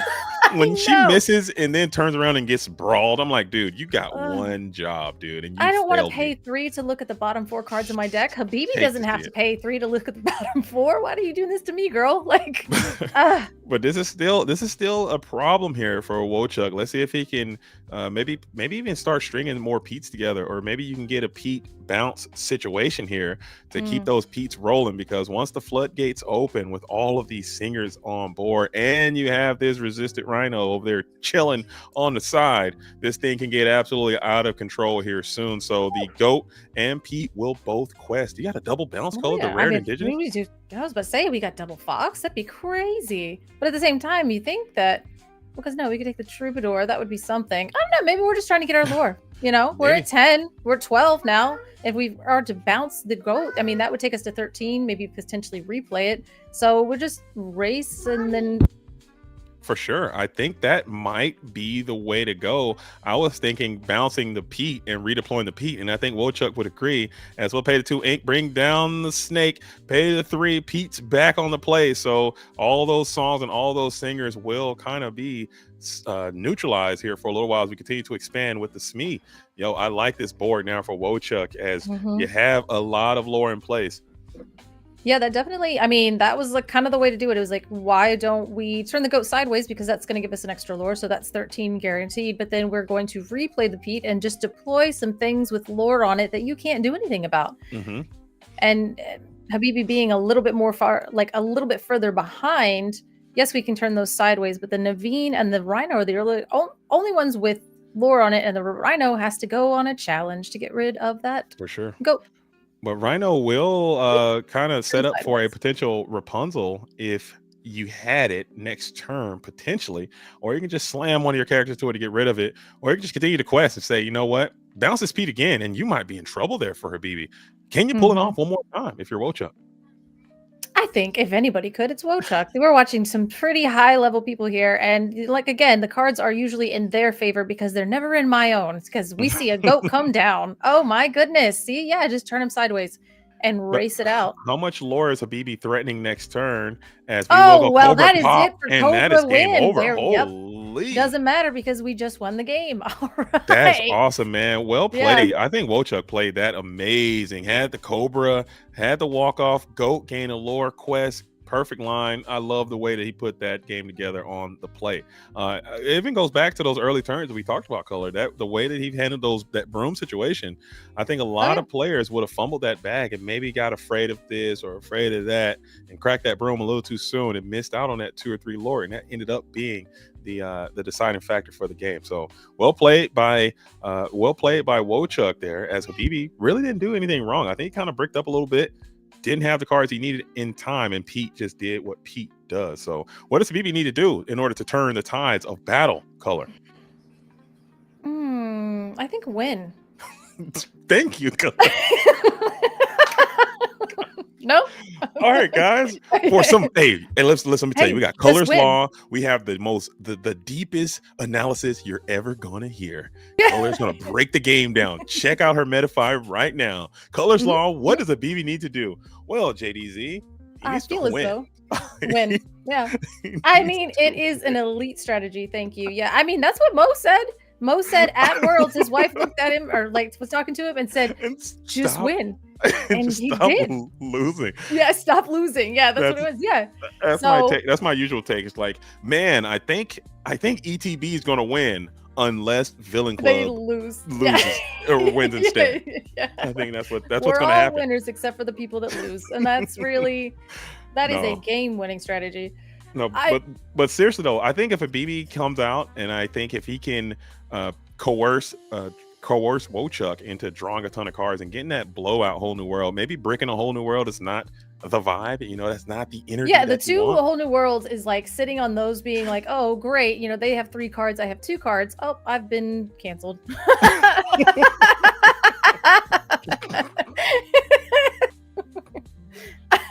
I mean, that's fair, and I don't disagree. So it's been fun. Yep. All right. I just looked at the stream. Color is upside down. Color's down, like... man. Luke is production over here. Control Z happened, guys, and now we're coming back. Okay. Should I move around? Would that help? Would it actually? Does it make it like? No. But seriously, this So don't this move is, around. All right. this is round number 3 of the ICO. I understand that the match has already concluded, but these players are still playing. They already sacrificed their time to commit to be here. So of course we're going to get out there and see them play and demonstrate their abilities to quest, challenge, and banish and discard and ink and all those types of things that we need to do. All here. of those games actions that make up Disney Lorcana. all Yes. of those things. So hopefully we can continue to have Oh, a you great got the show. ETB hat on. Look at you. Oh my goodness, Oh, you already took a side. Look Did at I? you. Yeah. I thought I was representing both teams. I had my nice purple jacket on for the Villain Club, and I had my ETB hat on for ETB. all right. I Very try to good. match. I try to show love for try both to- teams, but I have worked with ETB in the past, and I am an Ink. ETB stan, as you may or may Right. not know. So I got my little ETB cap on. If you guys want me to wear one of your hats, send me one, and I'll wear a thing. Okay. I'm still waiting for my ETB shirt. I'm not even lying. I want the death metal ETB. The death logo metal? You shirt. haven't gotten it my yet? gosh. No, Okay, I we haven't gotta- got one yet. Those Okay. are so cool. So we I'm have a fan. hamster on Rhino action. Oh, and we do shift the turn to Rhino, so that is pretty good, Now, especially this is into that small Diablo. Because Absolutely. Now, this Woo! is a play that Habibi would love to have. This resist is going to go really, really far versus the steal. I think you're going to need like some type of crab fox combo to get this thing off. Diablo crab's not good enough. Maybe Diablo crab with another guy up on the board and get a trade in. And I don't know. Those are the plays you're going to be looking for. But this Rhino can go the distance for a while, and he also can sing a lot of the bouquet of songs that you have in your build. So great card. A little bit too problematic. I don't like this guy. What do you think about this Rhino card? I was gonna say that's the problem sitting with the Diablo, and even like this Rhino doesn't get got by Fox, which is crazy, right? Like everything in the world, you're like, oh no, like it's it gets banished to Fox, but in the same time, it's just like Rhino's just gonna stick around. So at this but point, you're now- gonna need like a Calhoun into a crab. There you go. Calhoun then on take your 2, crab on Diablo. 3 seems Yeah. quite clean, as it'll be a favorable Still, trade. 2 for 1 yourself though. Yeah. Oh well, no, I guess no. You'll just lose. You'll just lose get the Calhoun, Diablo. gain 2 Yep. lore, and you'll actually go plus value because that Rhino was shifted, and you'll get both of those cards in that exchange. I like that play a lot, and Habibi might have to respect it. Let's see if we respect this crab on 3. You kind of have to, right? Yeah, I would think so. I mean, and yes, a crab on 3, you would. Yeah, that's why he didn't turn the Rhino sideways, because the crab on 3 buff the Diablo into No, Rhino, just draw buff cards. the Calhoun and just Well, crack. that's what I say. But if you buff the Diablo, you can throw it into the Rhino, draw a card, and then finish it off with Calhoun, and then you But get you your lore and a card. you lose both of those cards if you do that. If you go just crab, you just lose the Calhoun, gain your 2 lore, and move yeah. on. And then get bounce the crab and send Diablo into the Pete and rock and roll, man. You're cooking with fish grease at that point. As well, Pete for Pete. Let's even go Pete for Pete for Pete. Oh yeah, I can't stand this the game Pete off. sometimes, Cole. I tell you, I freaking hate this game. Just Pete the Petening. Oh my Lord. god! Is there a more annoying feeling than Pete on Pete on Pete? If he plays Just Pete like, right you're here, like, I'm oh, cutting the Pete. stream off. And you're like, Stream's Pete, over. and then to a Pete, and then you're like, oh, in 2 turns we are going to see something happen, but not I now. quite like it, honestly. All right, well, production on likes Pete. it, so we were vetoed on that. But Okay. 2 turns of doing nothing at each other. This is peak Lorcana. Yeah, Pete Lorcana. There it is. Pete I like that. Lorcana. That's pretty fun. That's so funny. That's so funny. As we are thinking about how we want to break this thing down, you don't have your Pete, so you're just gonna miss, and then you're about to get strength. I think you're gonna get hit with a vicious strength if you don't have another Pete here, and it might be a violation. As you're gonna pay 3, it's another Pete. It's a Pete. Got it. We're done. We did it. Cut it off. Everybody, thanks everybody. Stream's over. It Stream's is the over. repeat. Cut it The- off. The repeating. Unless Wochuk's got the Pete, maybe we go 4-piece, a 4-piece Pete for Pete 4 for piece, Pete. yeah. So that'll be 'Cause- 50% of the Pete's that are in this game onto the board at one time. Let's go for it. I think anything can happen. It is Monday night on the ICL. Anything can happen. Anything Even can 4 happen. Pete's. If he goes Pete, whoever plays this strength is going to win. I think this strength is going to be cataclysmic. Whoever like gets like the death grip like out from under Yeah. the Petening that's happening. Oh, we did ink the Cobra, so we'll In see the what's Cobra, gonna happen. is it another Pete? Please, one time for the fans. one One more drop. Pete. Oh, it's a Oh, it's a- Diablo. Diablo. Oh, it might be Jover. No more Pete's. I think it is done. As we're gonna pay 2. 2 is not 3, so and a Calhoun. Yep. Okay, so that's not that bad. Still playing Calhoun. I know some people have started to kind of go away from Calhoun, but I think Calhoun's still the boss, dude. I think Calhoun's still her. I still love that card. I know at the same rock time with it just depends on, where you're trying to be, like on the play or the draw or this or that, and she can be a little, it's like one of those things. It's like the ebb and flow. Mhm. Like sometimes you go in the meta and like all of a sudden she's amazing all over again, and then they like everybody starts teching for her, and then she kind of seems like kind of a spoopy 2-drop to be playing. But I think that okay, so we're not under the thumb of Pete, so we do play the aerial to see, is she gonna do the thing? I saw that there was a whole new world. I think kind of got peeked over a little bit, and it's going to be the Storm Rage on. It's going to be added from deck to hand. You got some targets there. You can pop these Diablos if you want it, as Pete is going to storm on probably the Diablo. Just take out the little guys. Yeah, draw a card. But that's the thing is, like, if he well, yeah, you don't really want to do too much of that, because if he wheels next turn, you kind of want to pop all those Diablos and then do the whole new world. For sure, for sure. It seems we're cleaning up. And if you said that you already saw the whole new world and they did not it was off the whole new world. Yeah, off of the it was off the aerial. So that's a good chance. I was just saying he either already has one or he's decided we are not going to a whole new world this time. Turn for sure. game. And also just cleaning up that board a little bit so that the strength, and you don't have a strength singer as well. So that was a great target by taking that Pete. I know some people might have chosen the Calhoun there, but taking that Pete so you don't have the ability to sing a strength of Raging Fire is going to slow your opponent down if they have to play another one cost and hard cast it or something or whatnot. As we are thinking about questing, you're still respecting this crab here. And I think if you got the crab, you got to just send it into this Diablo, into the Pete for sure, potentially. Rhino or maybe not. is a potential singer. I was about to say Rhino is a potential singer for Along Came Zeus, so that is kind of good to set it up there. And you don't want to just turn it sideways for the sake of turning it sideways, especially when you're still fighting on board. And every one of Alex's cards are replacing themselves at this point, so the answers in hand might be plentiful. So at this point, you've got a little bit more patience. Kind of, we have our 4-drop, we have 2-3 drops, and we have aerial. So we have a plethora of the singers. Even if we do lose our Petes at this point, you just kind of probably don't want to see a Pete. That's about the only card. For sure. Just like I think your Habibi might be holding on to one card in hand. I can't see how many cards are in Habibi's hand, but if it's that one card, you can almost guarantee that it's a whole new world. And then that thing is getting ripped next turn, and then the board flood and all the songs come in as you got double Pete. So I think you might have to exchange with these Petes, as unfavorable as that may sound, and kind of set up for the whole new world. Hate to see it. I mean, it gets rid of the aerial though, so that is our, we're just popping singers. That's what we're happening. That's what we're doing. The Pete went down, so they couldn't sing strength. Aerial goes down, so she can't string a whole new world. These are 2 Amber Steel players choking each other out here. There it is. One just has Amethyst and one doesn't, and that's kind of like what you're witnessing here. That's what's happening. They're both just saying, you can't play, I can't play, we can't play, and let's see who can be the one not playing the least. As it looks like there might be 2 cards in hand for Habibi. Instead, I was incorrect in stating that we're 1. We still have that hamster on the board right now. 1 of 3 cards in hand. This guy's been there since turn 2. I think now and he's just hanging it's a pretty safe quest. Yes, I mean, at this point, you're going to have to double crab into a Diablo, which is not impossible. Yes, it is impossible. He doesn't have the ink requirement. That's his hand. It's over there. It doesn't matter. Or we can cheat. Okay.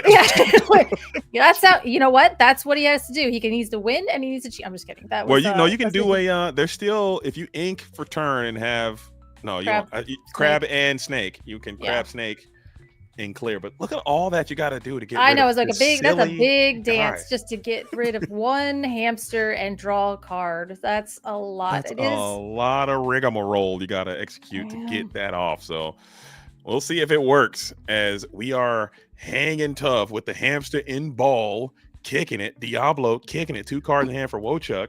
Habibi still probably hanging on to that whole new world. Needs another singer set up. Yeah, you don't really want to hard cast that at this point, or hard play that, especially with, anything Amethyst. You're like, please don't give them a ton of cards, because then they can start doing these crazy. Okay, we are going to go Naveen into no value. So no value, Naveen. I don't hate What it are because we you got holding? it seems like you got your opponent in a pretty good spot with this power hamster on board, and now you have a nice strong singer set up, and you just got one Diablo. If you go whole new world, maybe you can increase their position a bit, as there is the crab. We knew the crab was there. Crab's not doing too much though. I mean, it is putting the 1 damage on there, which is nice, but at the same time, if we're not, I mean, we're just drawing cards to just look at our cards. Yeah, that's unfortunate. And then we're gonna fire the cannons. Hey, we followed it up. That's a classic little 1-2 punch. We're gonna Diablo Crab, fire the cannons, ink a Cobra. But still, that is, like you said, that's a whole song and dance to get rid of one little silly hamster. You have to 2-for-1 yourself. For sure. That's great. People are like, oh, everybody does really poorly with Rhino with steel. What's Ruby doing about that? Like Maui, that's it. Yeah, that's all. Just a clean Maui, I guess. But Unless that's you on got the turn coils 5 and versus coil, your you turn can 2. coil and do some shenanigans with coil. But if you're playing like the Then shark you got to build, play items, and then barf. Oh, is that a bare necessity? Heart, and All it right, hit. and it was a Zeus. Oh, Stop! And it hit. What are these cards? All right. But He still, the crab is able to hold down the board quite strong as we leave just that broom up. Let's see if Wochuk gets loose and active with this broom again, and just see how much lore you can squeeze out of this one sweeper. We'll play the goat. And a goat, yeah. Oh, we do crack here. Yeah, we'll probably go ahead and crack it. I mean, the Naveen throwing hands is not something that we normally see, but it has been known to happen. So you don't want to. Yeah.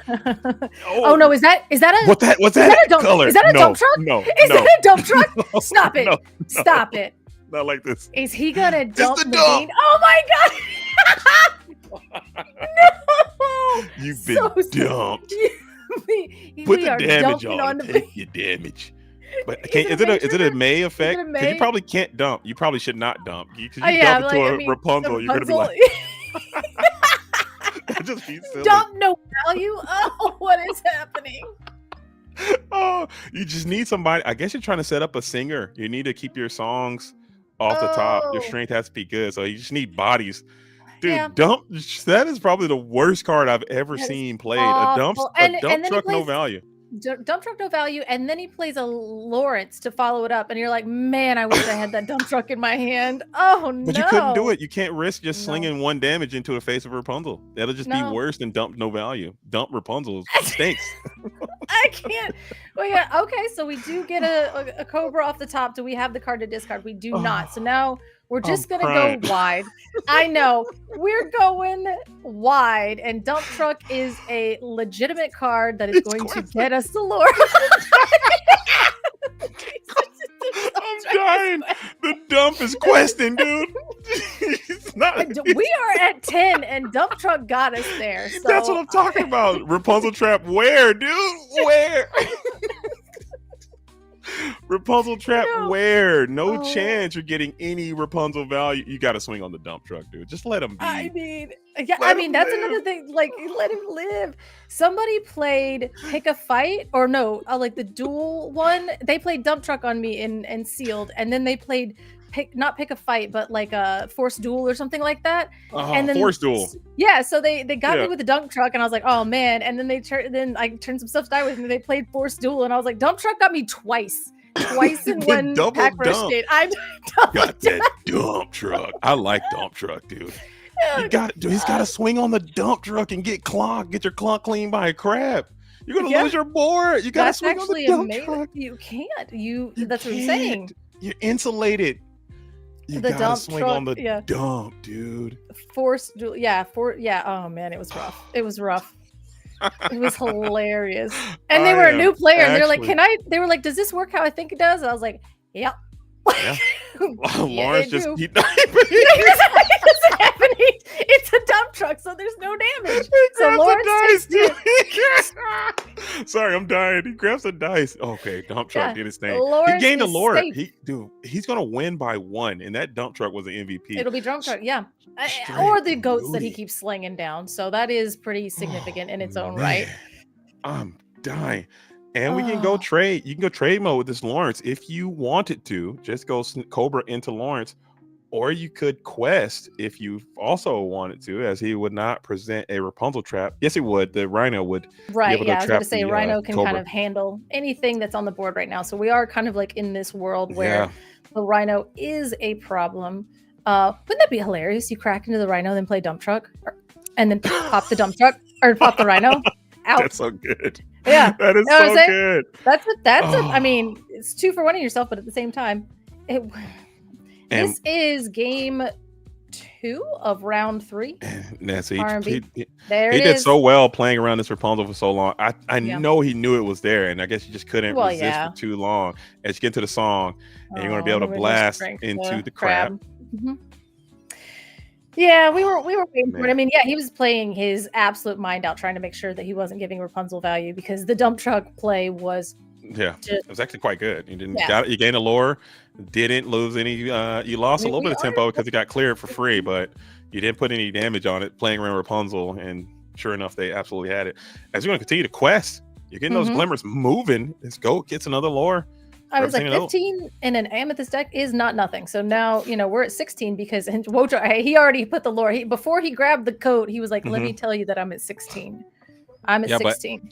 At the same time, you got the at the same time, you only have your top decking here. So Cobra off the top won't really get it done. You've already gone through a series of goats. I think a rabbit here would just be quite strong to just help you gain some more cards, threaten some lore. Smee off the top, that can put you up to 18. Habibi still needs to continue to clear each turn as double Rapunzel goes off full value or double value, as we will send into Naveen. a Zeus probably or something. Oh no, Naveen no value. So we are just turning I'm going to try sideways to raise 2, 4, 6, Yeah. 8. Oof. Yeah. Okay. Oof. That's probably gonna do it because we're 18. So I mean, yeah. Unless you a hard Cobra cast off a the top friends, is not gonna really do it. he's probably not playing Nah. friends in the deck, and that's going to get it done. No, in the 2 whole new worlds. So yeah, so he Again. was definitely valuing the Rapunzels over those whole new worlds because that's what giving Wochuk, 7 new cards in this matchup is not going to get you there. So he really went with the Rapunzels and just turned on the gas. Yeah. Gas break dip. That's the way to win sometimes. As Obibi got it done. We saw the dump truck come out. The dump truck. Junior. And he did stuff, but not things, but still stuff. And He that popped off. is- He popped off. I'll give him a pop off there. I mean, he hit the board and was literally the worst card in the game. and still popped off. But he still got a lore, He still got a lore. That's all you need sometimes. That's all And you you got all the need. way up to 18. I mean, that could have been a difference maker. That could have been the difference maker. Well, but yeah, I mean, in Amethyst, with being at 18, if he had just a plethora of cards in hand, that would have been game. So every sure. lore matters at this point. And the fact that Dump Truck turns sideways and doesn't give Rapunzel value is hysterical. It's actually quite huge. That can't mean that doesn't. That was so good. I want to see that dump truck pop off. I got to see the build. I'm gonna take this deck and go to That set card champs is with it. very good into Emerald Amethyst. Oh, So my. if you get stuck in an Emerald Amethyst situation, Dump Truck is actually gonna be your boy. So watch out. Mhm. Okay. Okay. So we're going into the game 3. So hopefully everybody's enjoying the show, man. If you guys are still here, I know we're in an ad right now, but keep rocking with us. ICL should be coming back here on a Friday. I want to say we can get the finals done whenever the finals is going to be. It's going to be Enter the Battlefield versus SLTC, and it's going to be a knockdown, drag out. Don't touch that dial. Keep it locked. It's going to be a phenomenal showcase of Illumineers battling to see who's going to be the first ever ICL champion. It's been an incredible season that we've had. Season number 1. It's been wild. ICL. I don't even know how long it's been, but I know there was the exhibition match was 100 years ago, and it had Maelstrom in it, and then now we're here. Now we're here, and it's incredible. It's like the production quality, everything has just been 84 years. So it's been a long time, but honestly, it's been a really good thing for the community. It's been good for a lot of people. I got a chance to meet so many people through the ICL and learn about so many players, man. It's been a great experience being a part of the ICL. So hopefully this continues on. There are a lot more seasons of ICL happening in the next years of this game, and it becomes an integral part of the Lorcana community because it's great. Like, and now you see these players go on to do great things. There's a lot of world's qualified players, world's topping players are in the ICL. So it's just a matter of time before this thing becomes a staple of the game, and hopefully that we're all a part of it. And we were here season 1, Color. I know. Well, and it's kind of funny that you were like, oh yeah, we get to learn about these players. Like, I think like there was at one point in Texas, somebody was saying something and, they were like, oh yes, like, Rip Lungs or Create was doing something. I was like, oh, he has a Keyblade in his bedroom. And people were like, why do you know that? There you go. Why? And I was like, well, because like behind with the camera, you know what I mean? Yeah, and honestly, I think that kind of stuff I think is really important too, because putting people's faces to it, I think it just makes it a little more personal touch about the game. I mean, I think it's great.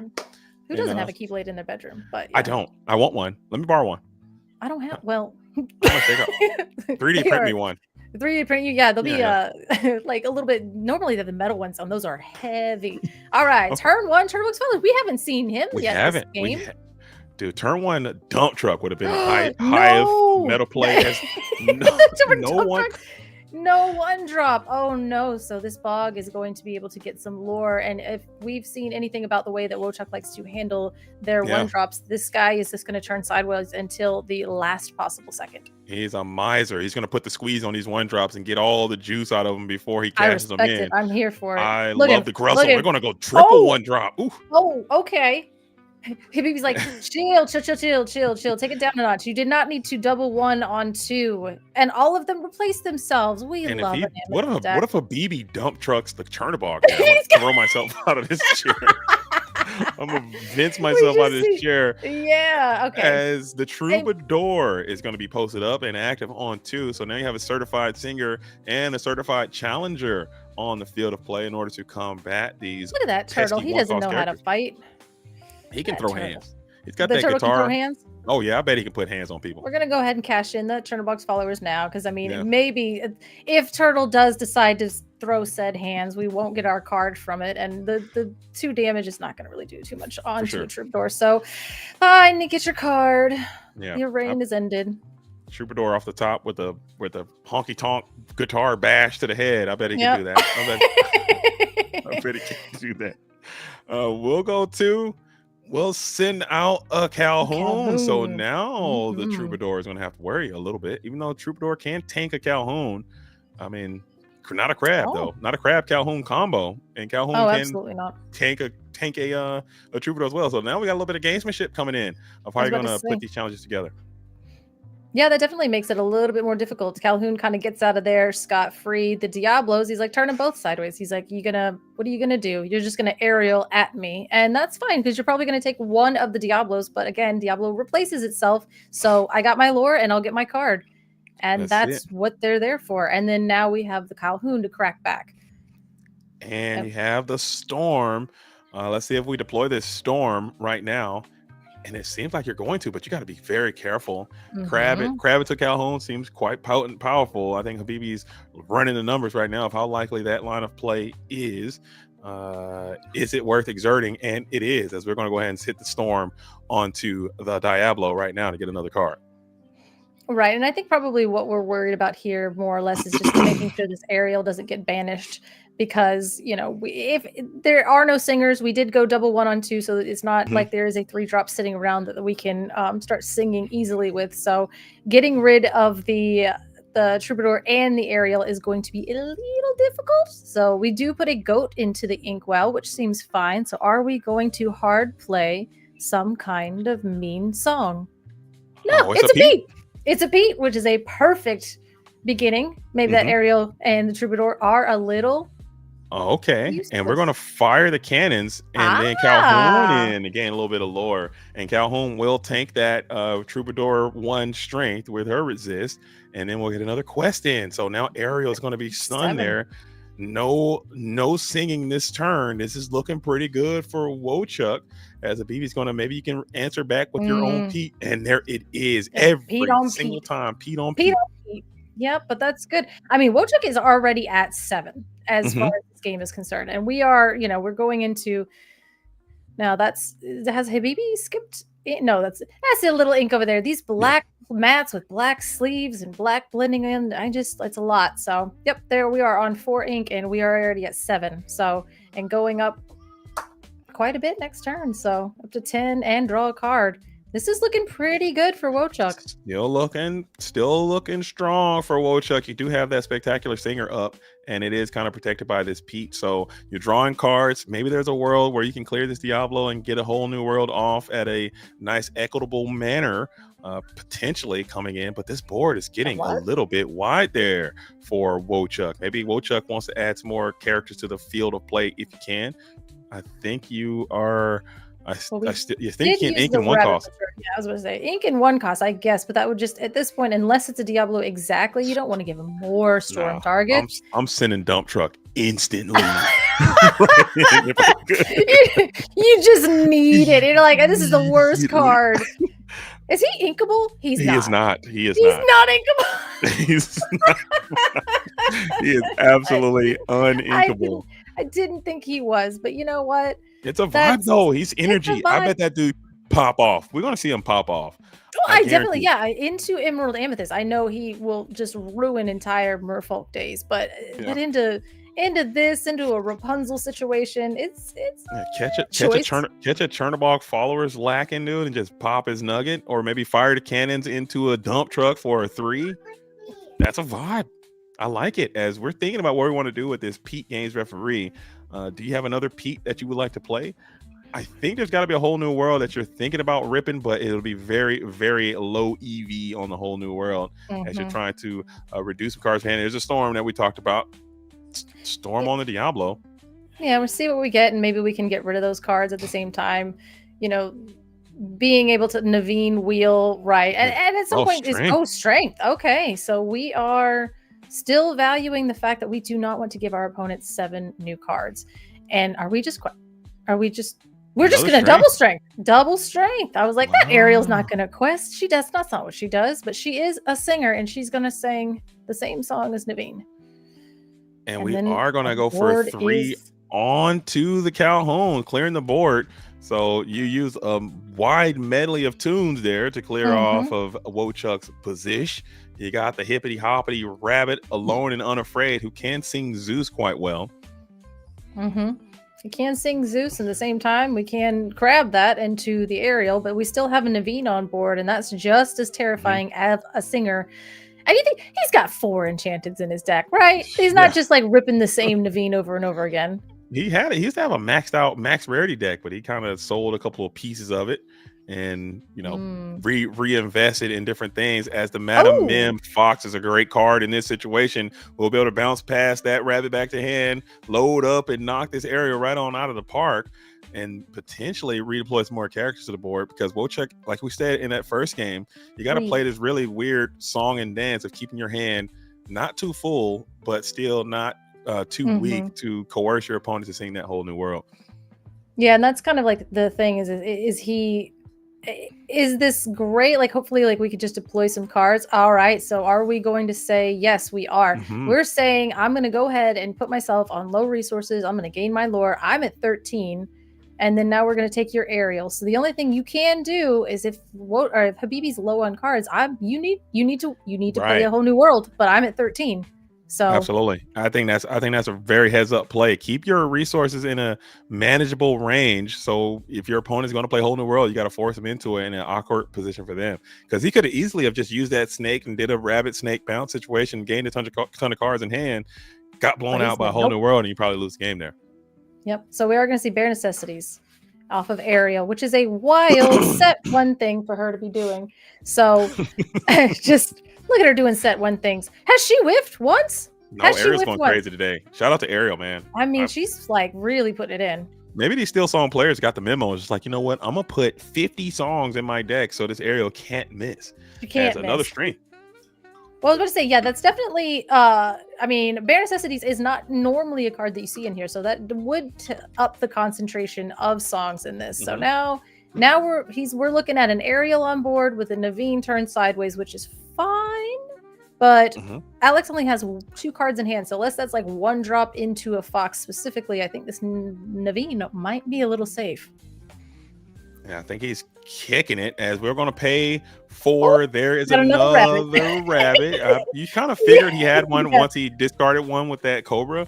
Like you're going to have Yeah. a second one, and then we're going to play the Calhoun. 2 uninkable cards on the board, 2 very powerful cards. Merlin Rabbit, RIP. I don't think they'll ever reprint that card. Hopefully they don't. I mean, get him up out of here. What? I think he had a great run. Get Rabbit out of here, Color. He's got Man, to you got go. a lot of hangups. Got a lot of chips on your shoulders, and I got most of them are my from Sword and shoulder. Stone. My shoulders are basically 95% chips at this Chips. point. Yeah, they're chips. Pure chips. I got nothing but chips on my shoulder. Merlin's He's a on there. tutu. It's fine. Leave him alone. He's gone.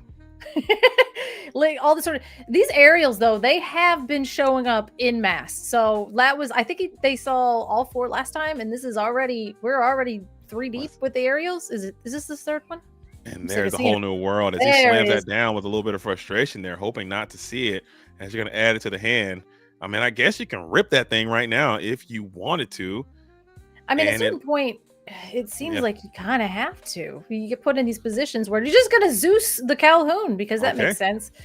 Ooh, that's pretty good. Zeus and the Calhoun, not Zeus and the Rabbit, so probably not indicating that you want to rip this whole new world because your opponent only has 2 cards in hand, 1 on the board. Your board's quite nice.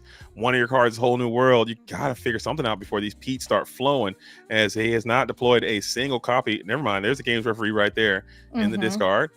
So 3 Pete's available. I think there's a world where they can just start spamming the Pete's. But if you do sing whole new world, you're for sure going to just give him the Pete's. So that's a tight spot. And at 13, that's not where you want to be. I mean, they do have a rabbit on board. They have 2 cards in hand, and that's fine. You're building up your board. You have the Naveen, which has 2 lore on it. You have your 2 singles and aerial. You it's this really precarious position. Like maybe if maybe it was like a little bit higher up on lore, you would say, okay, let me just like rip off this wheel. And he does opt to quest because at this point, 13 is too high. Yeah, it's and you have to start to kind of identify your own individual path to victory as well. And if you just sit here and keep playing defense while Wochuk is just continuing to gain lore each turn, a bounce here on this rabbit could be problematic as well. Even though they got that whole new world, maybe you can bounce ink and put some more cards down and keep deploying. We'll buff the rabbit. Never mind, he's doing combat. Yeah, we're going to get rid of this Naveen. That's one of your singers, and that's Absolutely. 2 lore. We're going to see what we draw, and hopefully it's something to kind of gain us some instant lore gain, which would get us closer to winning, which is what we're here to do. So, yeah, I mean, I'm here for it. Get rid of that rabbit and turn it into something bigger. Yep. And there it is. And there it is. As a Cobra is going to come on down, I do agree with that. If you know that one of those whole new worlds is in hand, and if you can just coerce them to do it, I mean, eventually it gets to the point where like, oh man, I got no choice, I got to do it. Yep. This might be it right here. No, it's Zeus. We still got tunes. Zeus, all right. Yeah, she's still singing, she's still doing her thing. But I mean, the Cobra already came in and did their job. You know, they discarded the fire of the cannons. I'm not going to need that. We're going to get the 2 lore, so now we have a crab on board. And now, like I think Habibi's doing the math, and we're gonna rip it. He's got a double whole new world again for the 3rd time in a row. That is torture for Habibi, who's finally gonna be forced. And this game is virtually over here at this point because there's no chance. There's not gonna be a series of Pete's, bounces, instant lower bursting cards, board flood coming your way. Giant Cobras, they goat. I mean, how many goats have you seen, really? Yeah, everything pretty much gains lore in this deck. For sure. And this is going to be a hamster who's going to come on down, which is not doing too terribly much. Cindy as well. And that's the problem, right? Like we can build up a board to where our strengths are a little bit strong, right? But however, we've seen quite a few strengths already. And at the same time, anything in Alex's deck that could be strength has already done its damage when it comes in. The lore has already been gained. So if you start strengthening stuff, it's really fine. You're really fine with it. Just trying to keep the board empty a little bit. Like you could just go, even if you go like Goat and Rose right here to go up to 17 with Goat representing 18, and then the Cobra comes off the top. That's just brutality, as we are going to get that ink on the strength. Probably not going to be that live, as we'll pay 3. Is it the Rose? It's a Pete. Oh, it's a Pete. Probably worse. Pete. So Pete into a few things here, maybe a Smee. Oh yeah, a 1-drop into the end of the game. That is what it. Yep. That'll do it. And that is 4 lore on board right here that you probably cannot really realistically engage with. Oh no, definitely not. And then all you have to do is maybe a rose next turn, and then that's it. Oh, we're out of And here. we did it. Yeah, Habibi's done. Yep. Yep. GG. What a match! As the Pride was saved. The Villain Club did not get swept. I'm going to the booth. All right. Yo, gentlemen. Hey. Salutations. Hey. Hello. Wochuk, Habibi. What up, buddy? Congratulations to you, Wochuk, on your victory coming in and taking down Habibi in this final game number 3. Granted, you guys didn't get it done for the entire war, but you won your individual battle. So I still like to take some time to pick the players' brains and talk about their decks, talk about their builds, anything unique, anything spice. I see you're on Amethyst and Steel. We saw the dump truck in there. It was lit. Okay, we saw the fire to cannons. Can you just talk about your build and why did you put it together this way? And what are some strengths and weaknesses of the Amethyst Steel version that you brought here? So I played over 2 set championships on the weekend. I played one on Saturday and I played one on Sunday, and I used this same list on both of them. On Saturday, I got to the finals, and me and my opponent chopped. We ended up selling the mat and splitting the money. And then on Sunday, I won outright, and my record was 14-1 yesterday. It was like crazy SSG, like one of the toughest stores to play into. So I'm very happy with this list. The dump truck and cannons are because my list only runs one Elsa. That's literally my only evasive. So I need some answers to Diablo if I do run a Diablo. Okay. I like it a lot. Talk about this matchup, though. Is there anything that you were looking forward to? We saw in game number 1, and we mentioned that in the broadcast. If you ever go back and watch it, I'm not sure if you're going to do that or not, but how you managed that broom and how you were able to squeeze, 3, maybe 4 lore out of that broom. Can you just talk about that? Was that a part of your approach? Hey, I'm just trying to gain as much lore as I can. If you got to remove it, take the time to remove it, or what? What was your thought process there? Yeah, so when I opened Broom and he opened Rhino, it gave me a situation given my hand, because my hand was Calhoun and Crab. Or not Calhoun and Crab, it was Smee and Crab, I believe, in that first game. So I played the Smee, and it put him in a situation where if he was able to switch to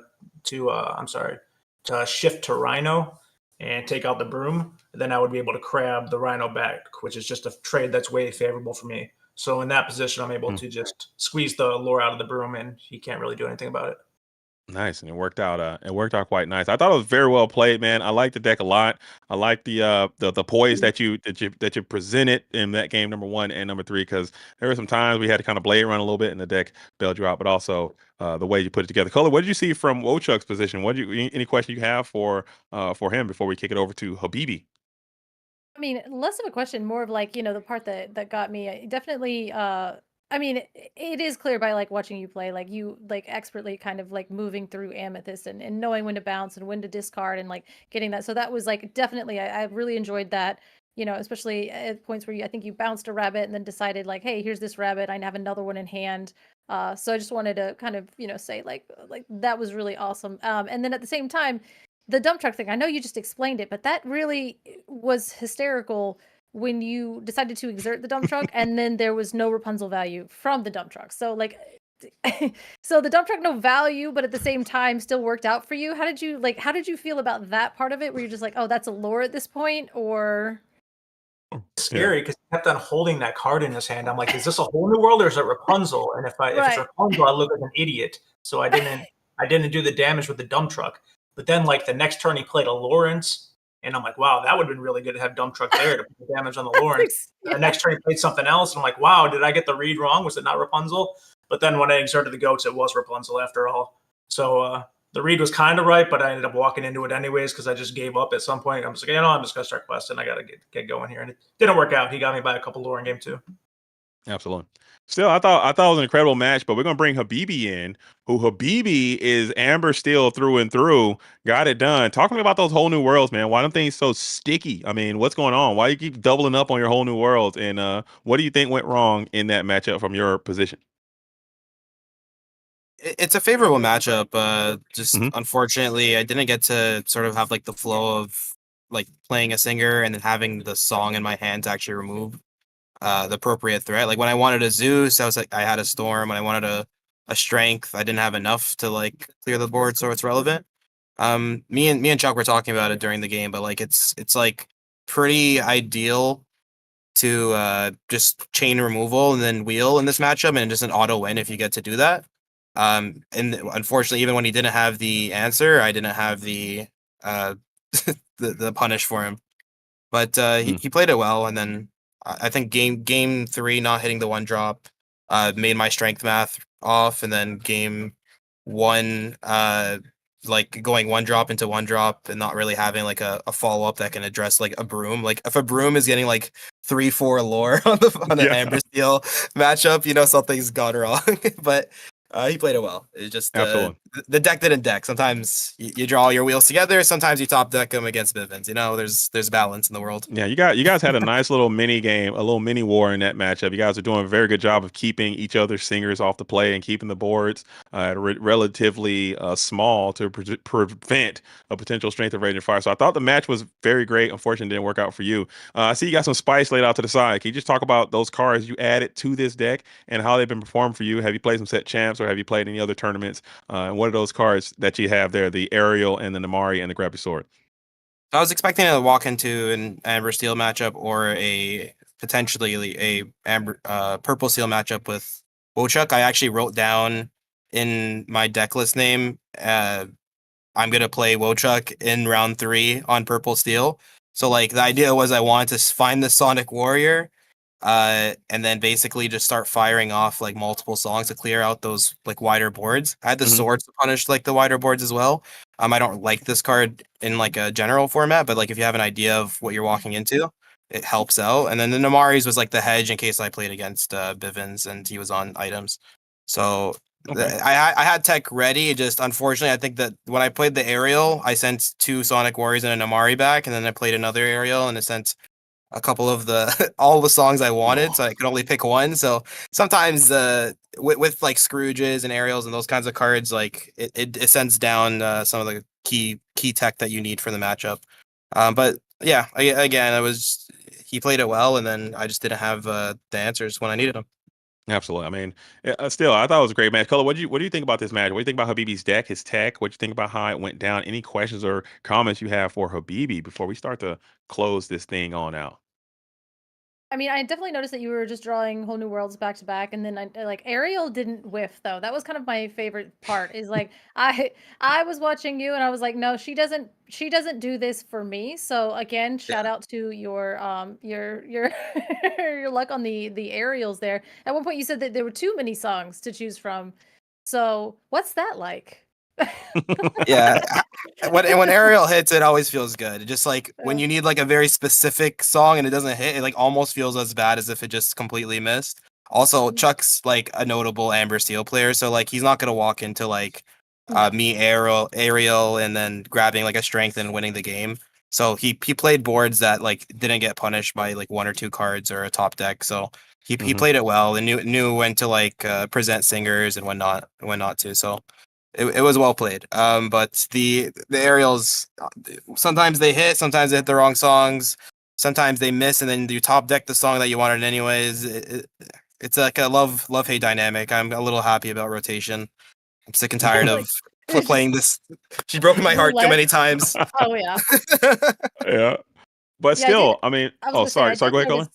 Oh, so no, like kind of like to your point, like I did notice that at one point I was like, oh my gosh, this is just 2 Amber Steel players just like basically cutting off the value at the knees at each other. At this point, your targets. It was very clear that both of you knew exactly how to stop the other person. So it Yeah, was I definitely a kept great setting match to up watch. traps, and then he knew it was a trap, and then like I had to like I held that Rapunzel from the beginning of the game, like waiting for a turn to like finally get the value out of it. So just playing suboptimally, just waiting for like that turning point in game 2. But like a majority of players would have gave me the value like way earlier. So again, it's like a testament to 2 players that have like an Amber Steel main.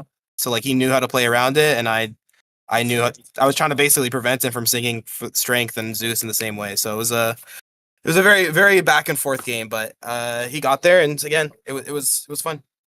For sure, for sure, for sure. But Habibi, you know what I'm saying? You went down, but it's not out. You guys have done enough to progress on to the next round into the finals. I know you like to talk about your guys' preparation and how you're going to be ready. Can you just talk about that before you give some shout outs and start to wrap this thing up, man? So talk about going to the finals and then tell us where we can find you. Yeah, I mean, we're obviously excited to make it to the finals. We've been like, I'm pretty sure if you go back and watch every single round of the ICL, people have said we're underdogs. In the very beginning, I asked people like, who do you think is gonna win, and not a single person said. And people made jokes about, oh, do you think we're gonna say ETB? I've been saying we've been underrated from the very, very beginning, and I can't wait to prove everybody wrong and show that we're like the undisputed champs of the ICL. Like, honestly, our bench players are better than some of these guys' mains players. Not Dang. specifically listening.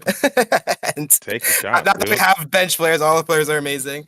But it. Yeah, I was gonna say shots. So your bench players are better than SLT's main players, is what you're saying? I Wait a said some minute. of these people. I didn't specifically say SLTC, but like, you Okay, I know was gonna say what? Like, that's who you will be meeting in the finals. So.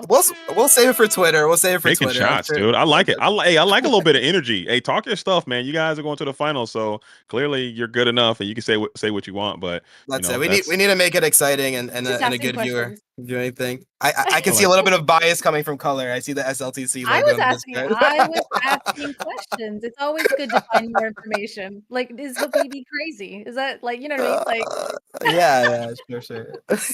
absolutely, it's gonna be a great match. It's gonna be a great match. But Habibi, where can I find you if I need more Habibi in my life? I'm not sure you do, but if you ever did need more Habibi, um, if you haven't enough of me, you could find me on Twitter. I just recently made a Twitter account. It's at Lorcana Habibi. Metafy is at Lorcana Habibi. Twitch is the same thing. Just at Lorcana Habibi or my government name, which is Elias Abdullahad. Good luck spelling that one. Okay.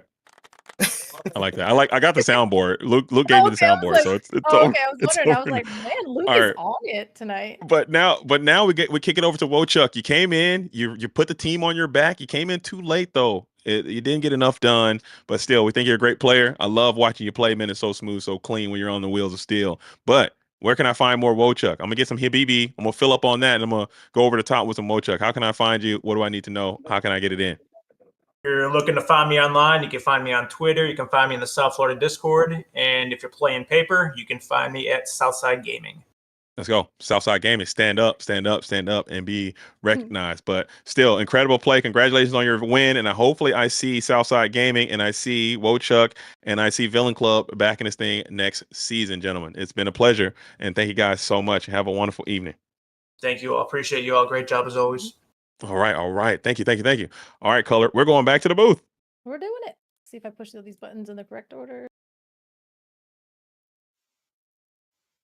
Are you here? I beat Color. I dominated Thanks. Color there in the booth race.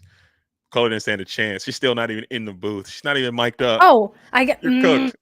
I was like, what color is it? Is it red? Is it red? Am I going? Okay, here we go. Let's go. Yep, Let's go. I'm back. It was fun. Oh man, Color. That was a good time. Granted, our match know. wasn't the.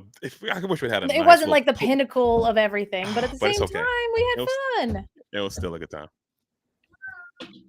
It was for sure. Ooh, But Color though, we got some stuff coming up. I'm gonna see you at Ink there. I'm gonna see you at Ink. But in the meantime, in between time, after I get my Habibi, after I get my Wochuk, where can I get more? Color is law. How can I find you? So yeah, I mean, I am on YouTube as Color is Law, and that is where my Allies on the Other Side show is sitting. I'm currently editing the TFM, so the Forbidden Mountain episode that we filmed earlier this week. Next is you. Me? Yeah. I'm back. Yeah, the Okay. winners episode. So we're gonna have Garrick and RMB and JDZ duking it out to see who's gonna be the winner of the winners. I also have a couple other episodes that I'm editing, so those are piling up. So if you guys know an editor, help. But other than that, yeah, find me on YouTube as Colors Law. I'm also on Instagram too. So and then Twitter as well, you know. Just kind of type that in and you're gonna find me talking too much on some platform. But About I something. promise the YouTube one is more entertaining. So I like it. And you are too funny. You always have my face hurting every time we get the chance to kick it here in the dojo on the wheels of steel. Color is always a blast and a good time. And I look forward to kicking it with you in Maryland again for the Ink. I know Open. between you, me, and Baker and Kawa and I think Kimberly's be a gonna be mess. there. It's gonna be a mess. It's gonna be Yeah. chaos, and I don't know. We are gonna call games, and it's gonna be just a good time the whole time. Absolutely. I'm looking forward to it. Well, my fellow Illumineers, that is going to start to wrap up the ICL on a Monday. The semifinals are complete. So we're going to find out when the dates for the finals are going to be there. And hopefully you guys all meet us there. It's going to be this Friday. Friday. Don't touch that dial. The finals are coming down. SLTC versus ETB. Who's going to be the first ever ICL champion? I hope you guys all join There's us there. so many acronyms. We are In the bringing so meantime, the we got ETB, this. SLTC, with JDZ and COLORLAW in the building holding it down. I hope I see you guys all out there. See you on Friday. Friday. But I'm also JDZ Quest. Follow me on Twitch. I'll be streaming back again. I got this whole house thing I'm working on, but that's a whole nother story. But we're gonna raid the Illumineers. So let's see what Liam and B Squared and whatever they got going on over there. Shout out to you guys, and thank you guys all for being here. Shout out to the judges and everyone holding it down. And that'll get it done. Until next time, ICL. See you Friday. Peace. Is it happening? And